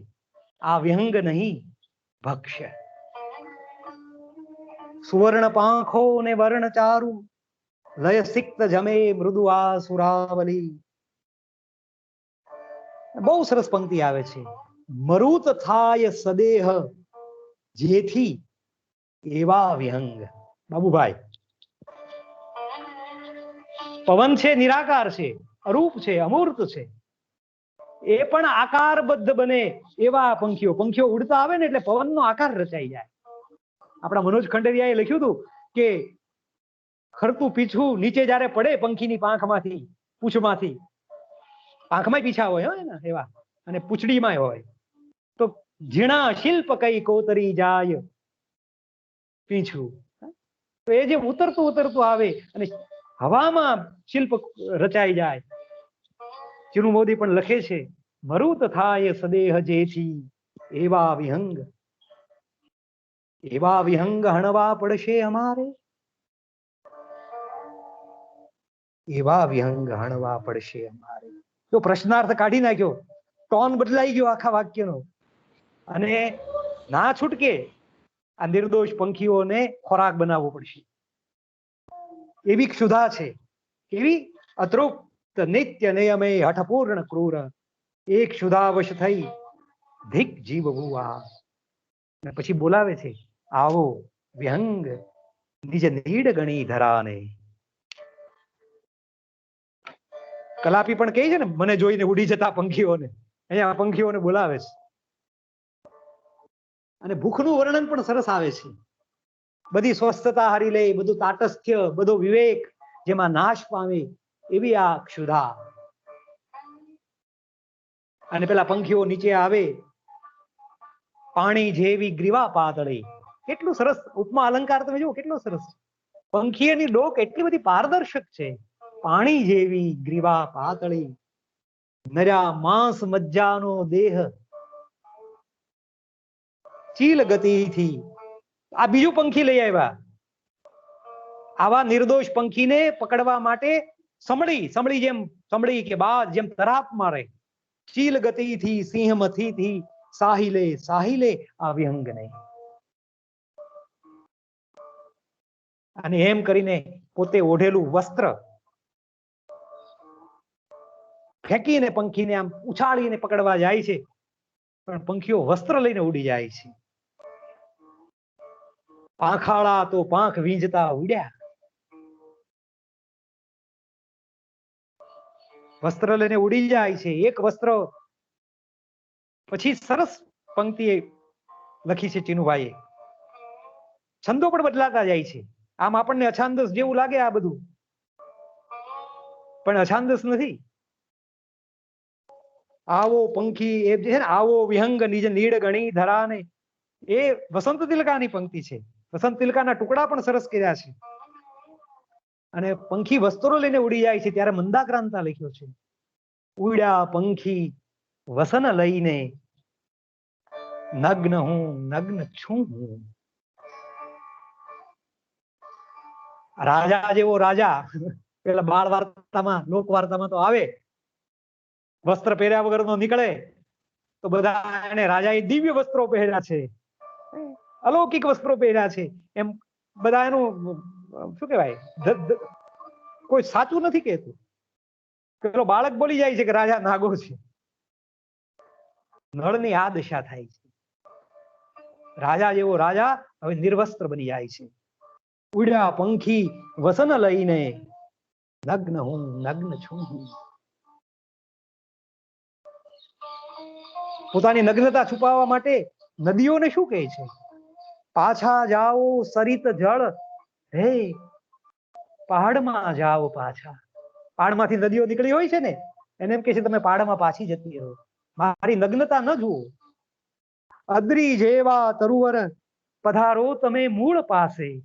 ઝાડ જોઈ રહ્યા છે એની નગ્નતાને, તો ઝાડને કહે છે તમે મૂળિયામાં સમાઈ જાઓ. અત્યારે પહાડ જેવા ઊંચા છો ને, મૂળમાં સમાઈ જાઓ. અદ્રી જેવા તરુવર પધારો તમે મૂળ પાસે. આભે પાછા જળ સભર, હે વાદળો જાવ પાછા. તો આ નગ્ન દશા થઈ તો કેવી થઈ? જન્મ વખતે જેવો હતો ને એવો જ થઈ ગયો. જન્મ વખતે બધા જ રાજા હોય કે રંગ, બધા જ પોતાની ત્વચાનું આવરણ લઈને જન્મ્યા હોય છે. જન્મ ક્ષણે હતો એવો જ હું વિવસ્ત્ર થઈ ગયો છું. જો અહીંયા નિર્વસ્ત્ર શબ્દ નથી વાપર્યો, વિવસ્ત્ર, કારણ કે જન્મ વખતે વસ્ત્રનો સંદર્ભ જ નથી હોતો. એ તો આપણે બધા વસ્ત્રો પહેરીને પ્રકૃતિમાંથી સંસ્કૃતિમાં આવીએ છીએ, અને પછી ગીતમાં પણ ફૂલોને વસ્ત્રો પહેરાવીએ, ચડ્ડી પહેન કે ફૂલ ખીલા હૈ, ફૂલ ખીલા હૈ, એને પણ એ કરીએ. તો વિવસ્ત્ર થઈ ગયો છે. જન્મ જેવું સ્થિતિમાં મુકાયો છે એટલે તરત માતાનું સ્મરણ થાય છે. કરુણાર્દ્ર માતાનું સદ્ય સ્મરણ મને કેમ થઈ આવે છે. પણ અહીંયા માતા તો નથી, અહીંયા પ્રિયા છે. આપણા સંસ્કૃત શ્લોકમાં તો કીધું છે પ્રિયા જમાડે ત્યારે માતા હોય છે. ભુજ્યેશુ માતા, કાર્યમાં સાથ આપે ત્યારે મંત્રી હોય છે, કાર્યેશુ મંત્રી. અને શયન વખતે જ પ્રિયા હોય છે, શયનેશુ રંભા. આ વનમાં સાથે નીકળી છે, નગર નિર્વાસિત દશામાં વૈદર્ભી એની સાથે છે. તો માતા, એક માતાની આગળ નિર્વસ્ત્ર આપણે હોઈએ છીએ, એક પ્રિયાની પત્નીની આગળ નિર્વસ્ત્ર હોઈએ છીએ. એટલે એ પ્રિયાને કહે છે, પ્રિયા માતા પેઠે વસન અમને આપ ધરશો. હવે શિખરણી શરૂ થયો. ફરી પાછી ભાષા અવશ્ય કરનારી શીખવશો. ભાષાતીત પ્રદેશમાં પહોંચવાનું. મરેલા મત્સ્યોને સજીવન કરી, એ જ જળમાં ધકેલીને પાછા અવશ્ય તરે, અવિરત તરે, એમ કરશો.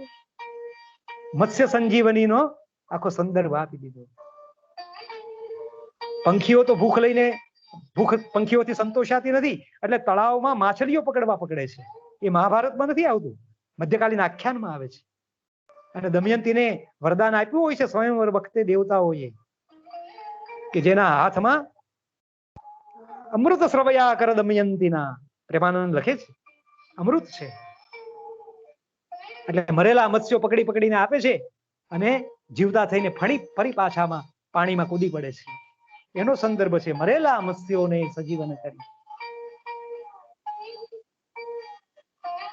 અને પ્રેમાનંદ આદિ મધ્યકાલીન કવિઓએ તો એને કારણે જ દમયંતીનો ત્યાગ દર્શાવ્યો છે કે આ પાપણી આજે મને એકલો મૂકીને માછલીઓ ખાઈ ગઈ છે, તો ક્યારેક મારો કોળિયો કરી જશે. અને પછી વસ્ત્ર છેદી અને એ છોડી દે છે. એનો સંદર્ભ પાછો જોડાય છે સાથે. જુઓ ભરેલા મત્સ્યો પછીના શ્લોકમાં, તડાકે તોડવા વિકટ સરખા બંધન. અને આ પતિ પત્નીનો જે સંબંધ છે તે કેવો છે આવે છે બહુ સરસ રીતે. તરત એને ભવિષ્યના દ્રશ્યો દેખાવા માંડે છે કે હું છોડીને જતો રહીશ. સમયના ભાવિ પટપે હવે અંકા નારા વિધ વિધ બધા ચિત્ર ઉપસે. કેવા ચિત્રો છે કે આ ભયગ્રસ્ત ટીટોડીની જેમ અહીંથી ત્યાં ચિત્કાર કરતી ઉડશે. કુરરી પક્ષીની જેમ ચિત્કાર કરતી, બાણથી વિંધાવાના ભયથી વ્યાકુલ હરિણી જેમ દોડતી, અશોક વૃક્ષ પાસે થોભતી, ખિન્ન બનતી, અધવસ્ત્ર હોવાથી લજ્જા અનુભવતી. કારણ કે પછી બંને અડધું અડધું વસ્ત્ર પહેરીને ચાલ્યા. વયો વૃદ્ધ ગિરિવરને ઉર્ધ્વ શિખરના નેત્રોથી ચોપાસ જોવાને વિનવતી, ઋષિગણ પાસે જલપતી, અગ્નિ જેવા વિરહથી દગ્ધ એવી આ ભીમક તનયા હૃદય દ્વિતી. એને કેમ છોડી શકાશે? આવું બધું જોઈ રહી છે. હૃદય દ્વિતી એવો શબ્દ મૂક્યો એટલે તરત આપણને સીતાનું સ્મરણ થાય. અશોક વખતે તો થાય, અશોક વૃક્ષ પાસે થોભતી એટલે તરત સીતાનું થાય. અહીંયા હૃદય દ્વિતી કીધી એટલે ભવભૂતિ યાદ આવે. ત્વમે હૃદયમ દ્વિતીયમ એ સીતા બોલે છે રામ માટે. અહીંયા નળ હૃદય દ્વિતી કહે છે દમયંતીને. તો આવી દમયંતીને છોડીને કેમ જતું રહેવાશે? કેમ છેદી શકાશે આ રમણીય વસ્ત્રને? દમયંતીને છોડી શકાતી નથી. અને દમયંતીથી પણ આ નિષદ નગરી છે એ વિશેષ પ્રિય છે. એટલે બીજા સર્ગમાં દમયંતીની ઉક્તિ આવે છે ત્યારે ચિનુભાઈએ લખ્યું છે કે દમયંતી ને વૈદર્ભીને આ નિષદ નગરી શોક જેવી લાગે છે. કારણ કે પોતાના કરતા પણ આ નળ રાજા છે તે પોતાના નગરને, પોતાના દેશને, પોતાના રાજ્યને વધારે ચાહે છે. એટલે કે દમયંતીને આ રમણીય વસ્ત્રને છેદીને હું કેમ જઉં નળ? અને એનાથી પણ આ નગરી કેવી છે? નગરી ઉછંગે જેના હું શિશુવત રમી. જો ઉચ્છંગ શબ્દ પણ મા પાસે લઈ જાય આપણને તરત. માના ખોળામાં, ઉછંગ એટલે ખોળો. હું આ નગરી આખી નગરી મારી માં, એના ખોળામાં હું ઉછર્યો છું, બાળકની જેમ રમ્યો છું. જુવાન બન્યો ત્યારે એનો સ્વામી બન્યો છું, નૈષદ પતિ, નૈષદ રાય બન્યો છું. એવી આ નગરી વત્સલ અને પ્રિયા છે. દમયંતી જેવી પ્રિય છે ને માતા જેવી વત્સલ છે. એને છોડીને કેમ જવાશે? એનું મોદીના શબ્દો છે, શિખરણી છંદ સરસ છે. ઉષ્ણ સાદી કવિઓ, ઉમાશંકર સુંદરમાદી કવિઓ જે શિખરણી લખતા હતા એની કરતા આપણો આધુનિક કવિ જુદી રીતે લખે છે. ઉછંગે જેના હું શિશુવત રમી, યૌવન વિશે થયો સ્વામી, તે આ નિષદ નગરી વત્સલ પ્રિયા, દિનાંતે યુદ્ધાંતે રણભૂમિ પરે, પુત્ર પતિના શબો પામી નારી જડવત બને, એમ મૂઢ છે દિશાના વસ્ત્રોમાં પરિચિત હતું એ ગૂઢ છે. અને પછી બહુ સરસ પંક્તિઓ એ આવે છે કે મનુષ્ય સંબંધો કેવા હોય છે. નગરીના અને નગરપતિના સંબંધો, નારીના અને નરના સંબંધો, એક માનવના બીજા માનવ સાથેના સંબંધો કેવા હોય છે એનું વર્ણન કરતા કવિએ ત્રીજા સર્ગમાં તમારા અભ્યાસક્રમમાં છે તેની અંતિમ પંક્તિઓમાં સરસ અલંકાર સાથે એનું વર્ણન કર્યું. અપરિચિત વન્ય પુષ્પોની પરિચિત થવા પ્રયત્ન કરતી તીવ્ર ગંધ જેવા આ સંબંધ, અલ્પ શ્રવા ને પાછા અંધ. એક આ આપ્યું એનું પ્રતિરૂપ. બીજું કેવું આપ્યું કે અરણ્યમાંનું, જે અરણ્યમાં જવાનું છે ને એના જ ઉપાદાનો લઈ આવે છે કવિ. અરણ્યમાંનું સળગાવાયેલું એક વૃક્ષ કેવળ નૈકટ્યને લીધે અન્ય વૃક્ષને સળગાવે એવા સંબંધ, અલ્પ શ્રવા ને પાછા અંધ. જંગલમાં દવ લાગે, દાવાનળ ફેલાય વનમાં, ત્યારે સૂકા ઝાડમાંથી શરૂ થાય પણ લીલા ઝાડે બળતા જાય. એમાં સૂકા લીલાનો ભેદ ન રહે. હરિત વર્ણ અરણ્યને નૈકટ્યનો શાપ ભસ્મીભૂત કરે એ પહેલા દાંત ભીડી મુઠ્ઠી વાળી નાસી છૂટું ક્યાં આ નગરને છોડીને. આ 3 રાત્રિઓને અંતે આ એનો નિર્ણય કરે છે. અંતિમ 4 પંક્તિઓ, છેલ્લો શ્લોક. યજુ મોહરેલી આ નગરી કુમળી વેલ બળથી ત્વચાથી બાળું એ પ્રથમ સગળાને ત્યજી દઉં સ્વીકારું શાપેલું બૃહદ ગુરુ એકાંત અચલ ભલે ના ડંખે અનલ વિષથી ના રહું નલ.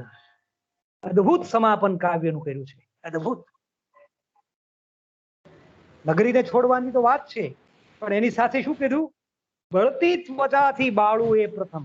પેલું સંબંધો બાળવા, સંબંધોને છોડવા, ટૂંકા ઝાડ સાથે લીલું ઝાડ બળે એ કહેવત વાળી વાત સાથે મૂકી અને નગરી છોડીને જવાની વાત કરી. એની સાથે પાછું એ આંતરદાહ, પેલો વનનો દાહ અને આંતરદાહ એ પ્રગટ કર્યો. બળતી ત્વચાથી બાળવું એ પ્રથમ સગળાને ત્યજી દઉં. દમયંતીને તો ત્યજી દઉં, બધું જ ત્યજી દઉં. નગરી ત્યજી દઉં, બધું જ ત્યજી દઉં. અને શું કરું? એકાંત અચળમાં પડ્યો રહું. પણ હવે આપણને અહીંયા મદદ કરશે મહાભારતનો કથા સંદર્ભ, મધ્યકાલીન આખ્યાનનો કથા સંદર્ભ. એમાં એક પ્રસંગ એવો આવે છે કે જેમાં દમયંતીને છોડ્યા પછી નળ આગળ વધે છે. એક જંગલમાં દાવાનળ લાગ્યો છે, એમાં એક સાપ બળી રહ્યો છે, કર્કોટક નામનો સાપ. મહાભારતમાં એનું નામ આપ્યું છે કર્કોટક. એ સાપ બળે છે. એ નળને કહે છે તું મને બચાવી લે. તો સાપનો ભરોસો થોડો કરાય, બચાવ્યા પછી પણ એ તો દંશ દે. તો કે નહીં, પાછળ 10 ડગલા. આમાં મધ્યકાલીન કવિઓએ સરસ કર્યું છે. 1 2 3 5 6 7 8 9 10 એમ 10 ગણ તો પાછળ હટે અને પેલો 10 એટલે 10 દંશ. એવી રમત, શબ્દ રમત સરસ કરી છે. અને આખો નળ છે એ બાહુકમાં બદલાઈ જાય છે, સ્વરૂપાંતર થઈ જાય છે એનું. તમે જુઓ આ છેલ્લા શ્લોકમાં પણ બાહુકનો શબ્દ નથી આવતો, પણ એ સંદર્ભ આવે છે. ભલે એના ડંખે અનલ વિષથી. અનલ એટલે ઝેર, અનલ એટલે અગ્નિ, અને વિષ અગ્નિમાં આ સાપ બળી રહ્યો છે. અગ્નિ પણ દાહક છે, ઝેર તો એનાથી પણ દાહક છે. અગ્નિ બહારથી બાળે ત્વચાથી, ઝેર આપણને અંદર પ્રસરે અને આપણને આપણો રંગ બદલી નાખે. ગામડાઓમાં તો આપણે જોઈ છે ને, એરું આવડે અને માણસ આખો કાળો પડી જાય, લીલો ઝેર જેવો થઈ જાય. એમ આનો આખો શરીરનો વર્ણ બદલાઈ ગયો, રૂપ બદલાઈ ગયું, રૂપાંતર થઈ ગયું. હવે નળ નથી, હવે બાહુક છે. ભલે એના ડંખે અનલ વિષથી. આ અનલ શબ્દને પણ સરસ મૂક્યો છે. ના રહું નલ. અનલ અગ્નિ, એને છૂટા પાડીએ એટલે અનળ, એટલે નળ ન રહું. ના રહું નલ, એટલે હવે નળ નથી, હવે નળ બાહુક છે. એટલે શું થયું? અત્યાર સુધી જે વ્યક્તિત્વ એનું વિકસ્યું હતું નળ તરીકેનું, પ્રતાપી નળ રાજા, શ્લોકમાં તો કીધું છે પૂર્ણ શ્લોકો નલો રાજા, એવો આ જે નળ છે તે બાહુક થઈ ગયો. આ વ્યક્તિત્વનો રાસ, lost identity. This is the modernity. આ આધુનિકતા. તમારી વ્યક્તિતા શૂન્ય થઈ જાય. એટલે શૂન્ય થઈ જાય એનો રસ્વ થઈ જાય. મેટામોર્ફોસિસમાં શું થાય છે? પેલો વાંદામાં જ બદલાઈ જતો, જીવડામાં રૂપાંતર થઈ જાય છે. આનું બાહુકમાં રૂપાંતર થઈ. આ આપણી કથા છે, પેલી ત્યાંની કથા છે. એટલે આપણી રામાયણ મહાભારતની અને અન્ય પૌરાણિક કથાઓમાં એટલી બધી સંકુલતા છે કે કવિઓ છે કે આવા નવા સંદર્ભો, એમાંથી નવા અર્થઘટનો, નવી કાવ્ય રચના એટલે બને છે. કથા પુરાતન, નવું અર્થઘટન. મિથ ઓફ સિસિફસમાં આલ્બેર કામુએ લખ્યું છે, to breathe life into them. Myths are made for the imagination. Myth છે એ પૌરાણિક કથા છે, એ તો તમારી કલ્પનાને બળ આપવી જોઈએ, કલ્પનાને વેગવાન બનાવવી જોઈએ. જૂની કથાઓ કેવી છે? હાડપિંજર છે, કંકાલ છે. એમાં કવિ છે એ નવા નવા માંસ, નવી મજ્જા, નવું લોહી, નવી ચામડી, એમ નવો દેહ આપે છે. હાડપિંજર જૂનું, પુરાતન કથા અને નવો અર્થ સંદર્ભ. To breathe life into them, એટલે એ જીવંત બની જાય. જયારે હાડપિંજર માંથી જીવતું શરીર કરી દે, પેલી વિક્રમની કથામાં આવે છે ને, ચારેય જણા પેલા જીવતું કરી દે, ચોથો પ્રાણ પૂરે. એમ કવિની જે શક્તિ છે, કવિની જે પ્રતિભા છે, એ આ જૂની કથાઓમાં આવા પ્રાણ પૂરતી હોય છે. To breathe life into them, નવા રૂપે નવા અર્થઘટન સામે આપણી સામે એ મૂકી આપતી હોય છે. તો આવી રીતે બાહુકના અંતિમ અંશમાં નવું અર્થઘટન કવિ આપ્યું છે. એટલે આ અંતિમ અંશને ચિન્નુ મોદી છે એ કંઈક અંશે ખંડકાવ્ય તરીકે સ્વીકારે છે. ખંડકાવ્યમાં કથાનો ભાર વધી ન જાય એવું કાંતને લાગ્યું હતું. એટલે તમે જુઓ કે અતિજ્ઞાનમાં કથા સંદર્ભ વસંત વિજયમાં થોડોક વધારે આવે છે, પણ જેવા તમે ચક્રવાક મિથુન પાસે આવો છો તો મનુષ્યો જ રહેતા નથી, પંખીઓ આવી જાય છે. અને તમે દેવયાનીમાં આવો છો તો માત્ર એક ભાવ સંવેદન ઉપર જ આખું કાવ્ય રચાય છે. એટલે સુરેશ જોશી જે રીતે વાર્તામાં ઘટના તત્વનો રાસ એટલે ઓછું કરતા જવાનું, ઘટના વિનાની એમ નહીં, પણ ઘટનાને ઓછી ઓછી કરતી જવાની.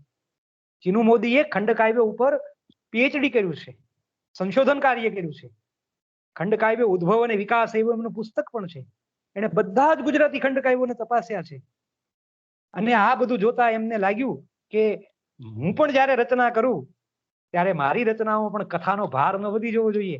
એટલે માત્ર નિર્દેશોથી ચલાવ્યું અને અંતે પણ આખો એક નવો અર્થ સંદર્ભ, નવું અર્થઘટન એ કરી આપ્યું. બીજી એક રીતે પણ આપણે જોઈએ, છેલ્લી 2-4 મિનિટ પછી તમને થોડા ઘણા પ્રશ્નો હશે તો લઈશું. કાંતથી શરૂ થયેલું ખંડકાવ્ય છે એ ગુજરાતી સાહિત્યનું એક અદ્ભુત સ્વરૂપ છે. સંસ્કૃતમાં પણ ખંડકાવ્યો છે, મરાઠી, હિન્દી જેવી ભારતીય ભાષાઓમાં પણ ખંડકાવ્ય છે. પણ કાંતનું, કાલિદાસનું મેઘદૂત હોય કે ઋતુ સંહાર હોય એને ખંડકાવ્ય કહે છે, પણ એવા કાંતના ખંડકાવ્યો નથી. હિન્દીના મૈથિલી શરણગુપ્તનું પંચવટી ને એવું કાવ્ય હોય તો એવા પણ કાંતના ખંડકાવ્યો નથી. કાંતના ખંડકાવ્યો એક ગુજરાતી કવિતાનું એક નવું જ સ્વરૂપ છે. કાંતે પોતે જ પોતાની આંતરિક જરૂરિયાતમાંથી નિપજાવેલું એવું સ્વરૂપ છે. અતિજ્ઞાન, વસંત વિજય એ આવે છે એ પહેલા એવા 8-10 કાવ્યો લખ્યા છે, બહુ પ્રયોગો કર્યા છે. વૈજ્ઞાનિક પ્રયોગ કરતા કરતા કરતા આગળ વધે ને એમ ખંડકાવ્ય રચનાના પ્રયોગ કરતા કરતા કરતા એ આગળ વધ્યા. અને પછી અતિજ્ઞાન ને પછી વસંત વિજય એવા કાવ્યો આવ્યા. પછીના ગુજરાતી કવિઓ છે એ પર ફેરફાર કરતા રહ્યા. એમાં કાંત જેવી પ્રતિભા શક્તિ હોય તો એની બરોબરી કરી શકે, એનાથી વધારે કવિ પ્રતિભા હોય તો આગળ પણ નીકળી શકે. પણ ગુજરાતી કવિતામાં એવું બહુ બનતું નથી, ખંડકાવ્યના સ્વરૂપમાં નથી બનતું. એટલે પંડિત યુગના બીજા કવિઓ કલાપી ગ્રામ માતા લખે, નરસિંહરાવ ચિત્રવિલોપન લખે, ગાંધી યુગના કવિઓ પણ લખે, પણ એવા કેટલાક કથા કાવ્ય જેવા લાગે, કેટલાક પ્રસંગ કાવ્ય જેવા લાગે, કેટલાક પદ્ય નાટક જેવા લાગે, એવું બધું આપણને લાગવા માંડે. પણ એમ કરતા કરતા જયારે આપણે ગાંધી યુગ પછીના કવિઓ પાસે આવીએ, આધુનિક યુગના કવિઓ પાસે આવીએ તો આ પૌરાણિક કથા સામગ્રી સાથે જોવાની એની દ્રષ્ટિ બદલાય છે. એ ભૂતકાળ છે, આધુનિક કાળ તે વર્તમાન છે. તો આધુનિકતાને અનુકૂળ આવે એવું પુરા કથાનું અર્થઘટન કરવું જોઈએ. એટલે આ વ્યક્તિત્વનો રાસ, નગરનું નિર્વાસન, નગરને છોડવું, એની પાછળનું એનું મનોમંથન, એની આંતરવ્યથા, અને પછી એનું વ્યક્તિત્વ આખું બાહુકમાં બદલાઈ જાય એટલે વ્યક્તિત્વનો રાસ. એવા નવા અર્થો, સંદર્ભો આ કાવ્યમાં એમણે રચ્યા. અને રચના શૈલી લીધી ઉક્તિઓની, એકોક્તિઓની. આપણે એને ડ્રામેટિક મોનોલોગ કહી શકીએ. નાટકમાં કોઈ પાત્ર એની ઉક્તિ ચાલે ને તો અહીંયા તમે જુઓ કે બૃહદશ્વ, વૈદર્ભી, નળ એમ 2 સર્ગમાં ચાલે છે. અને પછી ત્રીજા સર્ગમાં વૈદર્ભી, બૃહદશ્વ અને નળ ની ઉક્તિ સાથે પૂરું થાય છે. એટલે એકોક્તિ રૂપે આખું કાવ્ય રચાયેલું છે. અને એમાં નાટ્યાત્મકતા હોવી જોઈએ. આમે ખંડકાવ્યોના સ્વરૂપમાં કથનાત્મકતા, નાટ્યાત્મકતા, કાવ્યાત્મકતા અને વર્ણનાત્મકતા પણ હોય.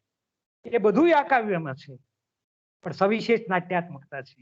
કારણ કે એકોક્તિના રૂપમાં આખા કાવ્યનું વિભાવન કવિએ કર્યું છે. મોનોલોગ, દરેક પાત્ર પોતાની ઉક્તિ કરે. મનસ્થિતિ છે ને એ બોલે એટલે આપણે સાંભળીએ. એકોક્તિ પાત્રની મંચ ઉપર ભજવાતી હોય ત્યારે બીજું પાત્ર ન સાંભળે, પણ આપણે પ્રેક્ષકો એને સાંભળતા હોય છે. જનાંતિકે એવી જે સંસ્કૃત નાટકની એક પ્રયુક્તિ હતી એ એકોક્તિ રૂપે પછી વિસ્તરી. આકાશભાષિત એવી એક બીજી પ્રયુક્તિ પણ હતી. તો એવા કેટલાય બધા એવી પ્રાચીન પ્રયુક્તિઓ પણ આમાં છે, પણ સવિશેષ નાટ્યાત્મકતા છે. અછાંદસની શૈલી છે, છંદના ટુકડાઓ વચ્ચે આવે છે. અને ત્રીજો ખંડ આપણે જે છેલ્લે વાંચ્યો એમાં તો ઘણું બધું છાંદસ પંક્તિઓ. આપણા કાન સરવા ન હોય તો અછાંદસની પંક્તિ છે એવું લાગવા માંડે, પણ એ ખરેખર છંદની પંક્તિઓ પણ હોય. માત્રામેળ છંદો છે, રૂપમેળ છંદો છે, અને બધાને નવી રીતે વાપર્યા છે. અલંકારની પ્રયુક્તિ છે. એટલે આ આખું કાવ્ય આપણને ડ્રામેટિક મોનોલોગ એટલે કથન કવિતા નહીં પણ નાટ્ય કવિતા એવું લાગે છે. ડ્રામેટિક મોનોલોગ જેવું લાગે છે. આમે ચીનુ મોદીએ જે નાટકો લખ્યા છે એ પણ કેટલાક સરસ માણવા જેવા નાટકો, એમને એકાંકીઓ અને દીર્ઘ નાટકોની રચના કરી છે. પણ એમાં શરૂઆતમાં ડાયલના પંખી નામનો એક સંગ્રહ છે જેમાં પદ્ય નાટક છે. તો આપણે એમ કહી શકીએ કે શું આ પદ્ય નાટક છે? પણ એ પાછું જેમ ખંડકાવ્ય પણ કાંતનું હતું એવું જ નહીં. દરેક કવિ તો સ્વરૂપને પોતાની રીતે એક્સપ્લોર કરે ને, પોતાની રીતે સ્વરૂપની શક્યતા જાગે. એટલે કાંત પછીના કવિઓ ખંડકાવ્ય જુદી જુદી રીતે જ લખે. કાંતની શૈલીમાં શું કામ લખવાના? એક નર્મદા શંકર ભટ્ટે લખ્યું શાપ સંભ્રમ, એ ઘણું, પણ બીજા એ શું કામ લખવાના? એટલે દરેક કવિ પોતાની વૈયક્તિકતા એ રીતે સ્વરૂપ સાથે કામ પાડતો હોય. એટલે કાંતના ખંડકાવ્યનું સ્વરૂપ પણ એ રીતે ના આવે. એમ જો આપણે એને નાટ્ય કવિતા ગણીએ તો પદ્ય નાટક ઉમાશંકર જોશી વગેરે જે લખ્યા છે એ પણ ના આવે. નાનાલાલની ડોલન શૈલી આવે તો જુદી રીતે આવે, પછી છંદે જુદી રીતે આવે. અભિવ્યક્તિની આ અનેક છટાઓ એમાં એ પ્રગટ થતી જાય. તો એ કેવી કેવી છે, એની કાવ્યાત્મકતા કેવી છે, એ બધાનું આપણે પાછું એક બીજું વ્યાખ્યાન લઈ શકીએ. એટલી બધી વાત એની આ કાવ્યની કરી શકવી જોઈએ. તો મને લાગે છે એક વાત આ એક રીતે અહીંયા પૂરી છે. આજે આ કાવ્ય કોઈ પણ વાંચે, વિદ્યાર્થીઓ વાંચે તો એને ઘણું અઘરું લાગે, સમજાય નહીં એવું લાગે. એ આપણે સ્વીકારવું પડે. ઘણા બધા ગુજરાતી અધ્યાપકોને પણ એનું પઠન સારી રીતે કરતા ન આવડે અને ઘણા શબ્દોના અર્થ પણ ખ્યાલ ન હોય, કારણ કે એટલે બધી તત્સમ પદાવલીનું ભારણ છે આ કાવ્યમાં. અને ક્યારેક તો એ એટલી બધી કૃતક બની જાય છે. એનું એક ઉદાહરણ પણ મેં આ તાર્યું છે આમાં. કાસાર મધ્યે ગતિશીલ રહેવાનું સ્વીકાર્ય કરનાર મત્સ્ય ભૂમિ પર અકર્મિણ સ્થિતિને પામે. પિંજરસ્થ સારિકાનું સ્મૃતિ તન્મય ચિત્ત લોહ પટ્ટિકામાં વન મધ્યેની વેલ ઉગાડી શકતું નથી. પ્રાંગણમાં બધાવસ્થા ભોગવતા વાયુવેગી અશ્વની હેશા માત્ર શૈયા સ્થિત અશ્વપાળના જીર્ણ ગાત્રમાં ગતિથી રક્ત પરિભ્રમતું કરી શકે નહીં. હવે આવું બધું આજે આપણે સાંભળીએ તો આપણા કાન ટેવાયા જ નથી આવી ગુજરાતી સાંભળવા માટે, આટલી તત્સમ પ્રચર ભાષા સાંભળવા માટે. ચીનું આ કાવ્ય જયારે 82માં પ્રગટ થયું ત્યારે કંઈક આ ભાષા હજી ગ્રહણ કરી શકાતી હતી, પણ આજે ચીનુ મોદી પણ પાછળથી આ કાવ્ય વાંચતા હશે તો એને લાગ્યું છે કે હવે આ કાવ્ય ભાષા ચાલી શકે નહીં. અછાંદસની ભાષા સિદ્ધિ કવિઓએ જે કરી છે અછાંદસમાં, એ પછી આપણે આ પાછા પગલે જતા રહીએ છીએ કે શું, એવું પણ લાગે.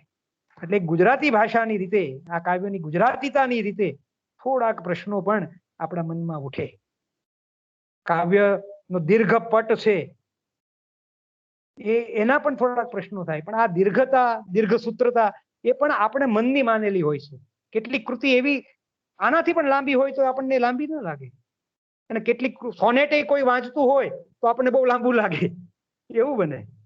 પઠન કેવી રીતે થાય છે, પઠન દ્વારા એનો ભાવ અભિવ્યક્તિ કેવી રીતે વાચિક અભિનય દ્વારા પ્રગટ થાય છે, તમને બધાને એક એક વિગત તરીકે જણાવું કે આ કાવ્યમાં બૃહદશ્વ, નળ અને વૈદર્ભીની ઉક્તિ આપણા 3 મોટા કલાકારોએ એનું વાચિકમ કરીને એ કૃતિ મૂકી. ક્યાંકથી મળે હિરજીભાઈ તો એ મેળવજો. હા, ચોક્કસ ચોક્કસ સર, હા, ચોક્કસ. YouTube. બૃહદશ્વની ઉક્તિનું પઠન લાભશંકર ઠાકરે કરે. બરાબર. નળની ઉક્તિનું પઠન, નળની ઉક્તિ પઠન શબ્દ ના, નળની ઉક્તિ નિમેશ દેસાઈ, આપણા બહુ મોટા ગુજરાતી નાટ્યકાર અભિનેતા, અને વૈદર્ભીની ઉક્તિ ગોપી દેસાઈ. તો એ ત્રણેય એ રીતે આખી કૃતિને પ્રસ્તુત કરી હતી. અને એ આપણે સાંભળીએ, એમાં પ્રકાશ, એમાં ધ્વનિ, સંગીત, એ બધાનો લાભ લઈએ તો આ આખી કૃતિનો અર્થ કેવો રચાય છે આપણા ચિત્તમાં, આપણા મનમાં, આપણી દ્રષ્ટિ સામે, એનો એક પાછો જુદો જ અનુભવ હોય. કાવ્ય તરીકે આપણે વાંચીએ ત્યારે કોલ્ડ પ્રિન્ટ લાગે. એટલે આખ્યાનની પણ આવી રીતે પ્રસ્તુતિ થાય, થતી હતી, હવે નથી થતી. એટલે માત્ર છાપેલી ટેક્સ્ટ તરીકે આપણે વાંચીએ તો એ આખ્યાનની પૂરેપૂરી સમૃદ્ધિ ન પામી શકીએ. એમાં આ ટેક્સ્ટને પણ માત્ર છાપેલી તરીકે આપણે વાંચીએ તો પણ એનો પૂરેપૂરો એની જે સમૃદ્ધિ સઘનતા છે એ ન મેળવી શકીએ. પણ એ સમયે ને આજે પણ ગુજરાતી કવિતાનો આ એક બહુ જ વિલક્ષણ વિશિષ્ટ પ્રયોગ છે. ગુજરાતી કવિતામાં બાહુક, વિનાયક અને કાલાખ્યાન આવી 3 દીર્ઘ રચના ચિનુ મોદીએ આપી. ચિનુ મોદીની ગઝલો તો ઘણા બધાને યાદ રહે, એ લોકપ્રિય કવિતાના ચિનુ મોદી. અને આ ખરી કવિતા એવો શબ્દ વાપરશું બાજુભાઈ, આપણે ખરી વિશેષણ મૂકશું. આ કવિતાના કવિ ચિનુ મોદી. એ બંને જુદા છે. ચિનુ મોદીના વ્યક્તિત્વમાં એ બંનેનો સરવાળો થયો છે. અને એક દ્વંદ્વ પણ એનામાં સતત એ રીતનું ચાલતું રહ્યું હશે, આપણે તો જાણતા નથી. પણ એમનું એક સરસ કાવ્ય તમારા અભ્યાસક્રમમાં છે. બધા જ ખંડ કાવ્યોનો બહુ માણવા જેવી કૃતિઓ, આખું પેપર જ ખંડ કાવ્યોનું એવું છે કે આપણી ગુજરાતી કવિતાની સમૃદ્ધિ કેવી છે. એટલે નિતાંત ગુજરાતી કાવ્ય સ્વરૂપ, જેમાં ગુજરાતી કવિતા શિખરે પહોંચી હોય, મધ્યકાળમાં આખ્યાનમાં અને અર્વાચીન કાળમાં ખંડ કાવ્યો. આધુનિક કાળની વાત તો આપણે ત્યારે નથી કરતા, પણ એમાં એવી કૃતિઓ છે. તો આવી સરસ કૃતિઓનું ભાવન તમને કરાવવાની તક મળી. થોડો વધારે સમય લીધો હોય તો ક્ષમા કરજો. હિરજીભાઈનો, આચાર્યશ્રીનો, આપ સૌ વિદ્યાર્થીઓનો ખૂબ ખૂબ આભાર. બાબુભાઈ સતત ઉપસ્થિત રહ્યા, ઘણા વખતે આપને જોયા, મળ્યા. આવી રીતે એક વિડીયો કોલમાં ફરી પાછા આપણે બધા કુશળક્ષેમ તો છો ને બાબુભાઈ? બિલકુલ બિલકુલ, થેન્ક યુ. તમારે કોઈને પ્રશ્ન હોય ને આપની પાસે સમય હોય તો પૂછો, જરૂર જણાય. બિલકુલ સાહેબ, આપણી પાસે 5-10 મિનિટ એવી રાખીએ કે જેમને કોઈ પ્રશ્ન હોય તો આપણે, તો વિદ્યાર્થી મિત્રોને કોઈને કંઈ પ્રશ્ન હોય તો એ પંડ્યા સાહેબને પૂછી શકે છે. પોતાનું માઇક્રોફોન ઓન કરી અને પોતાનો વિડીયો ઓન કરી અને એ પ્રશ્ન પૂછી શકે છે. કે વિદ્યાર્થીને પ્રશ્ન હોય તો પૂછો.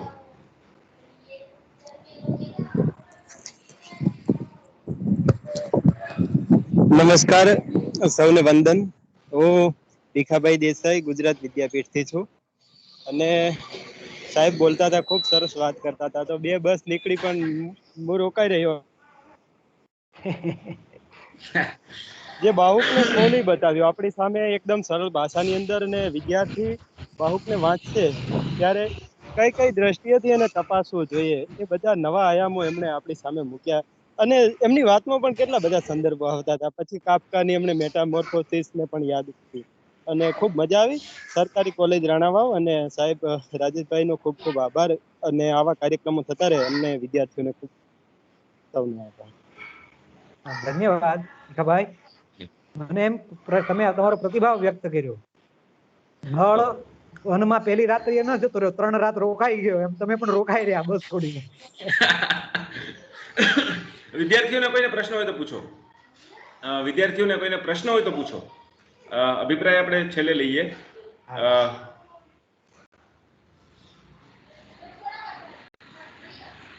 હલો.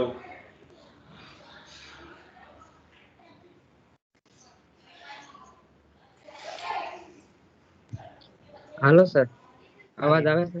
હા હા હા, આવે છે અવાજ. સર, મારો પ્રશ્ન એમ છે કે આ પહેલા અને બીજા ખંડમાં વક્તાઓનો ક્રમ બૃહદસ્વ, નળ અને વૈદર્ભી છે, જ્યારે ત્રીજા ખંડમાં વક્તાઓનો ક્રમ વૈદર્ભી, બૃહદસ્વ અને નળ છે. તો આ પહેલા અને બીજા ખંડ કરતા ત્રીજા ખંડમાં વક્તાઓનો ક્રમ શા માટે બદલાય છે? બે બે કારણ હોઈ શકે. કવિના મનમાં તો શું અભિપ્રેત હશે આપણે જાણતા નથી, કવિને જે અભિપ્રેત હોય, પણ આપણે એક તપાસ કરીએ તો એવું લાગે કે ત્રીજાને બીજા સાથે હવે છેલ્લા સર્ગ સાથે જોડવા માટે જે વૈદર્ભીની ઉક્તિ સાથે પૂરું થયું હતું એ વૈદર્ભીની ઉક્તિથી ત્રીજો સર્ગ શરૂ કર્યો. બીજો સર્ગ પૂરો થતો હતો, ત્રીજો સર્ગ આ નળની ઉક્તિથી પૂરો થતો હતો ને, એ વૈદર્ભીની છે. બૃહદશ્વ, વૈદર્ભી, નળ અને વૈદર્ભી. વૈદર્ભીનો ત્રીજો ક્રમ હતો. અને એ ઉક્તિઓ આપણે વાંચીએ બીજા સર્ગની અંતેની અને ત્રીજા સર્ગની આરંભની, એ વૈદર્ભીની જે ઉક્તિ જોડાય છે તે વાંચીએ, તેમાં મહાભારતમાં જે દ્રૌપદી કરે છે યુધિષ્ઠિરને ઉશ્કેરવાનું કાર્ય, એ જરાક જુદી રીતે અહીંયા દમયંતી નળને ઉશ્કેરવાનું કાર્ય. ઉશ્કેરવાનું એ કયા અર્થમાં છે કે આ નગરી પ્રત્યેની એની આસક્તિ છે એમાંથી મુક્ત થાય અને અરણ્ય તરફ એ ગતિ કરે. તો એ અરણ્ય તરફ દોરી જવા માટે જે આખો સંદર્ભ આવે છે એ લઈ આવ્યા. પછી બૃહદશ્વ છે તે આખા કાવ્યનું સમારોપ કરવાનો એ રીતે લઈ આવ્યા. અને છેલ્લે જે પેલા પંખીને પકડવાની વાત, નગરીને છોડવાની વાત, કર્કોટકનો દંશની વાત, બાહુક, આ બધું સાથે જે કાવ્યનું સમાપન કવિના મનમાં હતું એટલે નળની ઉક્તિ સાથે એ રીતે એને સમાપન કર્યું. એટલે કાવ્યની રચના, એનો એક સંરચનાનો એક ભાગ એ અર્થમાં છે. બીજા કોઈ વિદ્યાર્થીઓને પ્રશ્ન છે?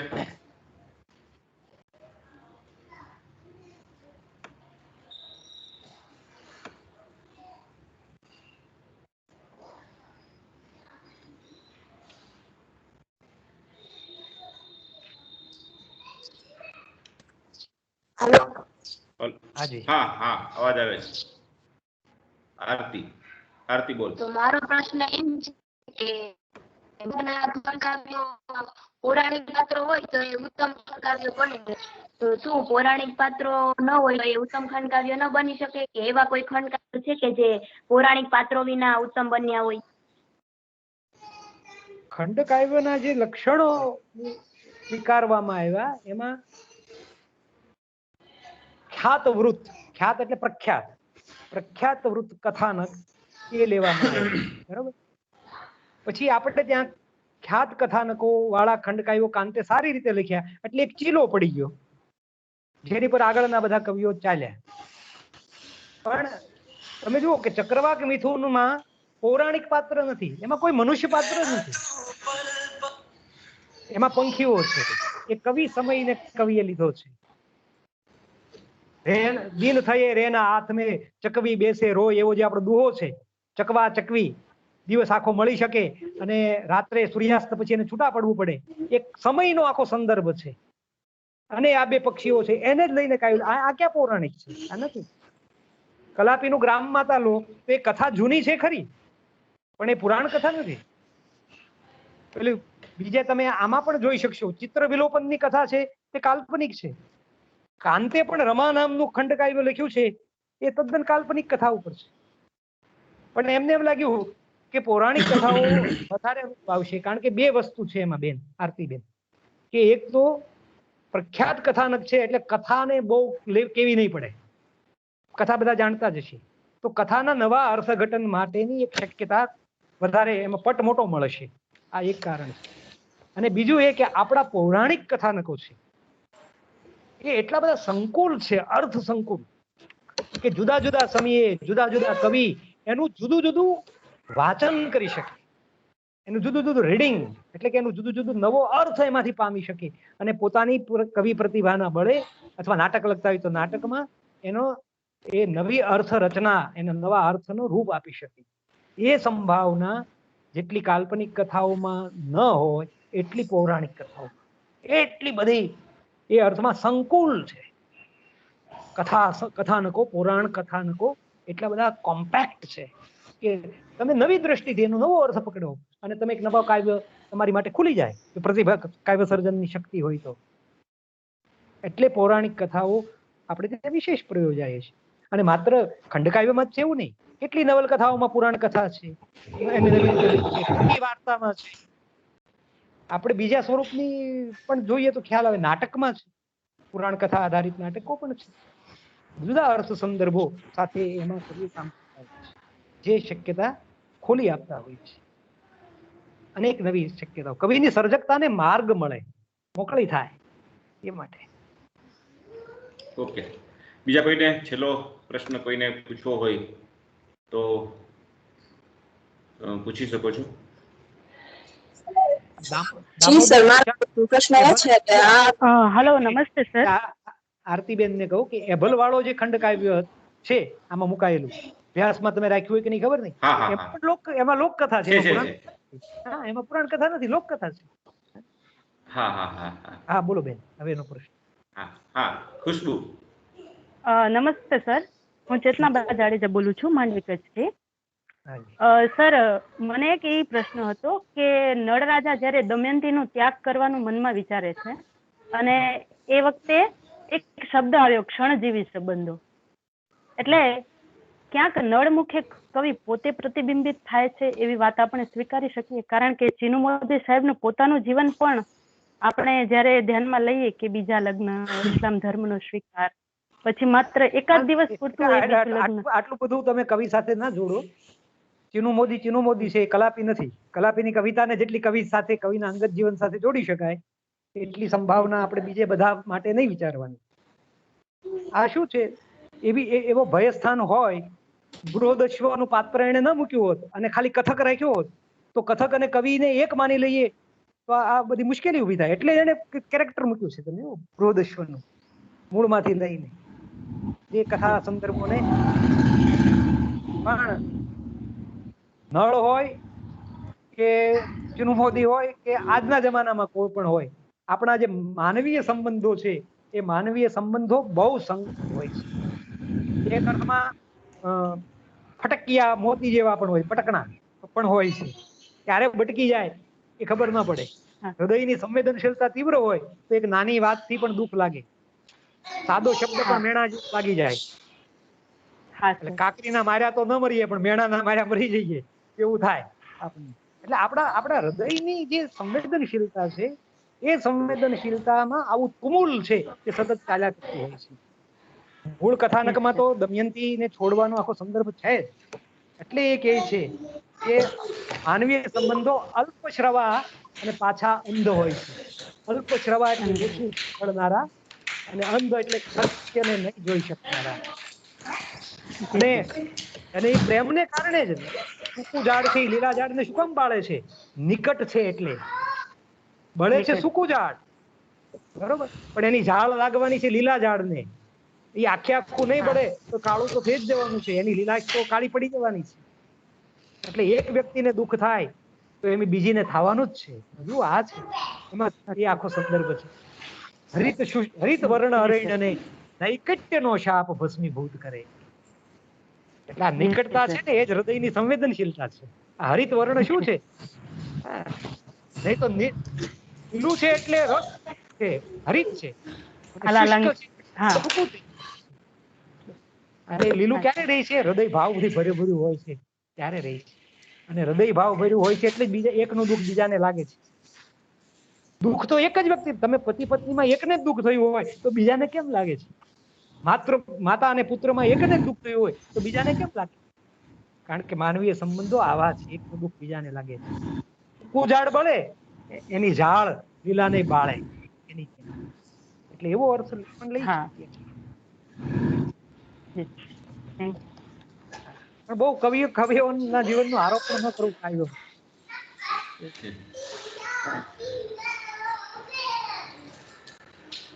ઓકે, હવે કોઈ ખુશ્બુ તારો કઈ પ્રશ્ન હતો?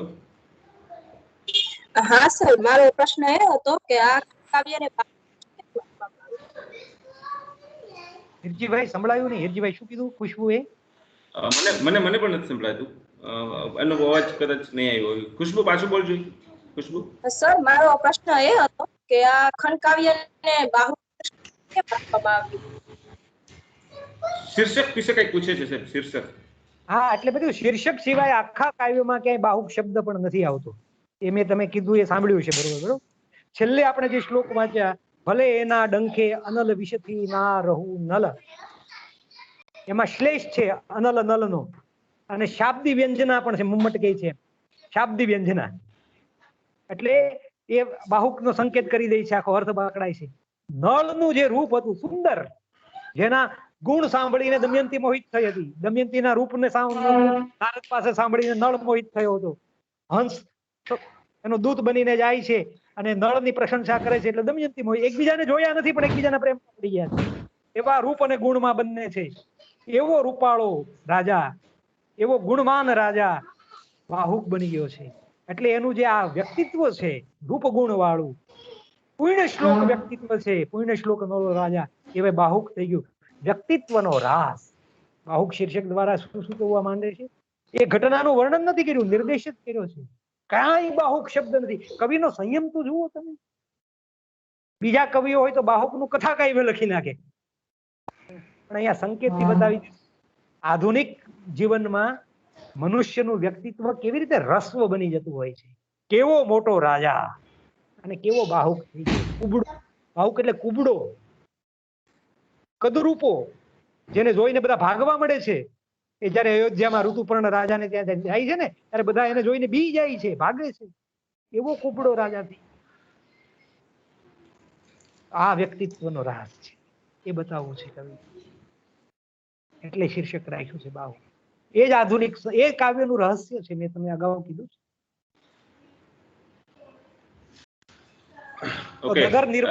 નગર નિર્વાસન, નાગરિકને નગર છોડતા થતી જે એની મનસ્થિતિ, એ ભાવને, મનોભાવને પ્રગટ કર્યા.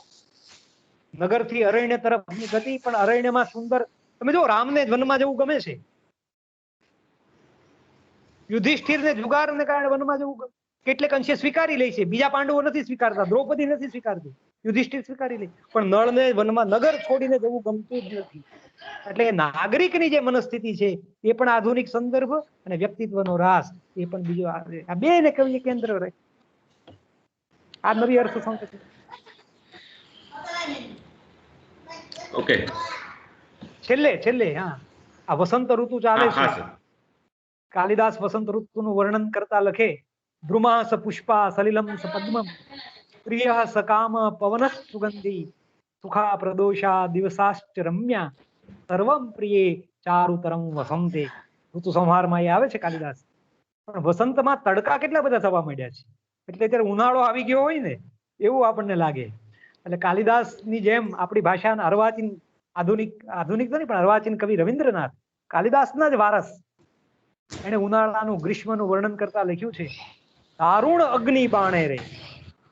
ઉનાળાના બાણ કેવા છે? અગ્નિ બાણ છે. હૃદય તૃષાય હાને રે. હૃદય આ ગરમીમાં તૃપ્ત બની ગયું છે, સંતપ્ત બની ગયું છે. રાત્રિ રજની નિદ્રાહીન દીર્ઘ દગ્ધ દીન.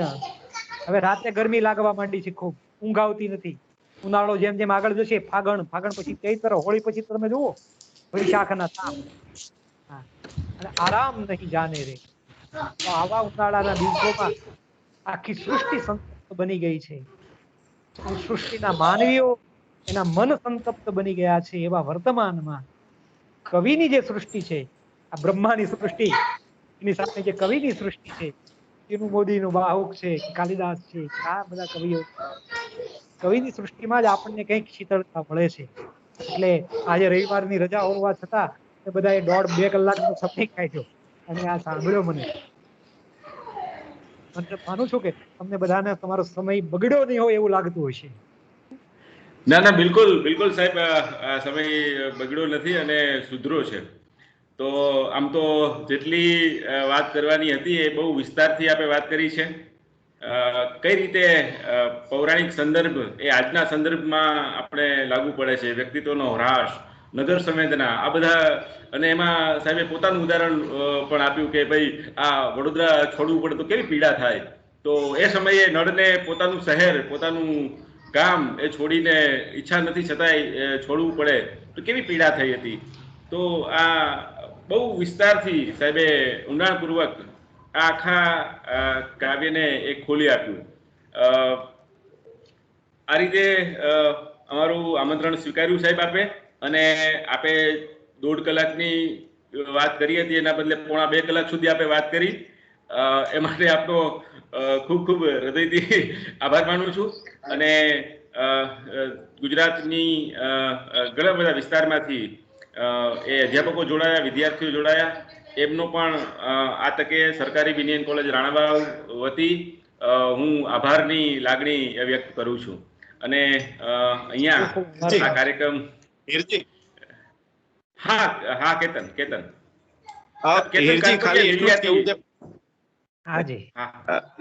પંડ્યા સાહેબ ને એટલું જ કેવું છે ખાલી કે સાહેબ ગ્રામ ભારતી અમરાપુરની શિબિરની તમે આજ ફરી અમને યાદી તાજી કરાવી દીધી સાહેબ.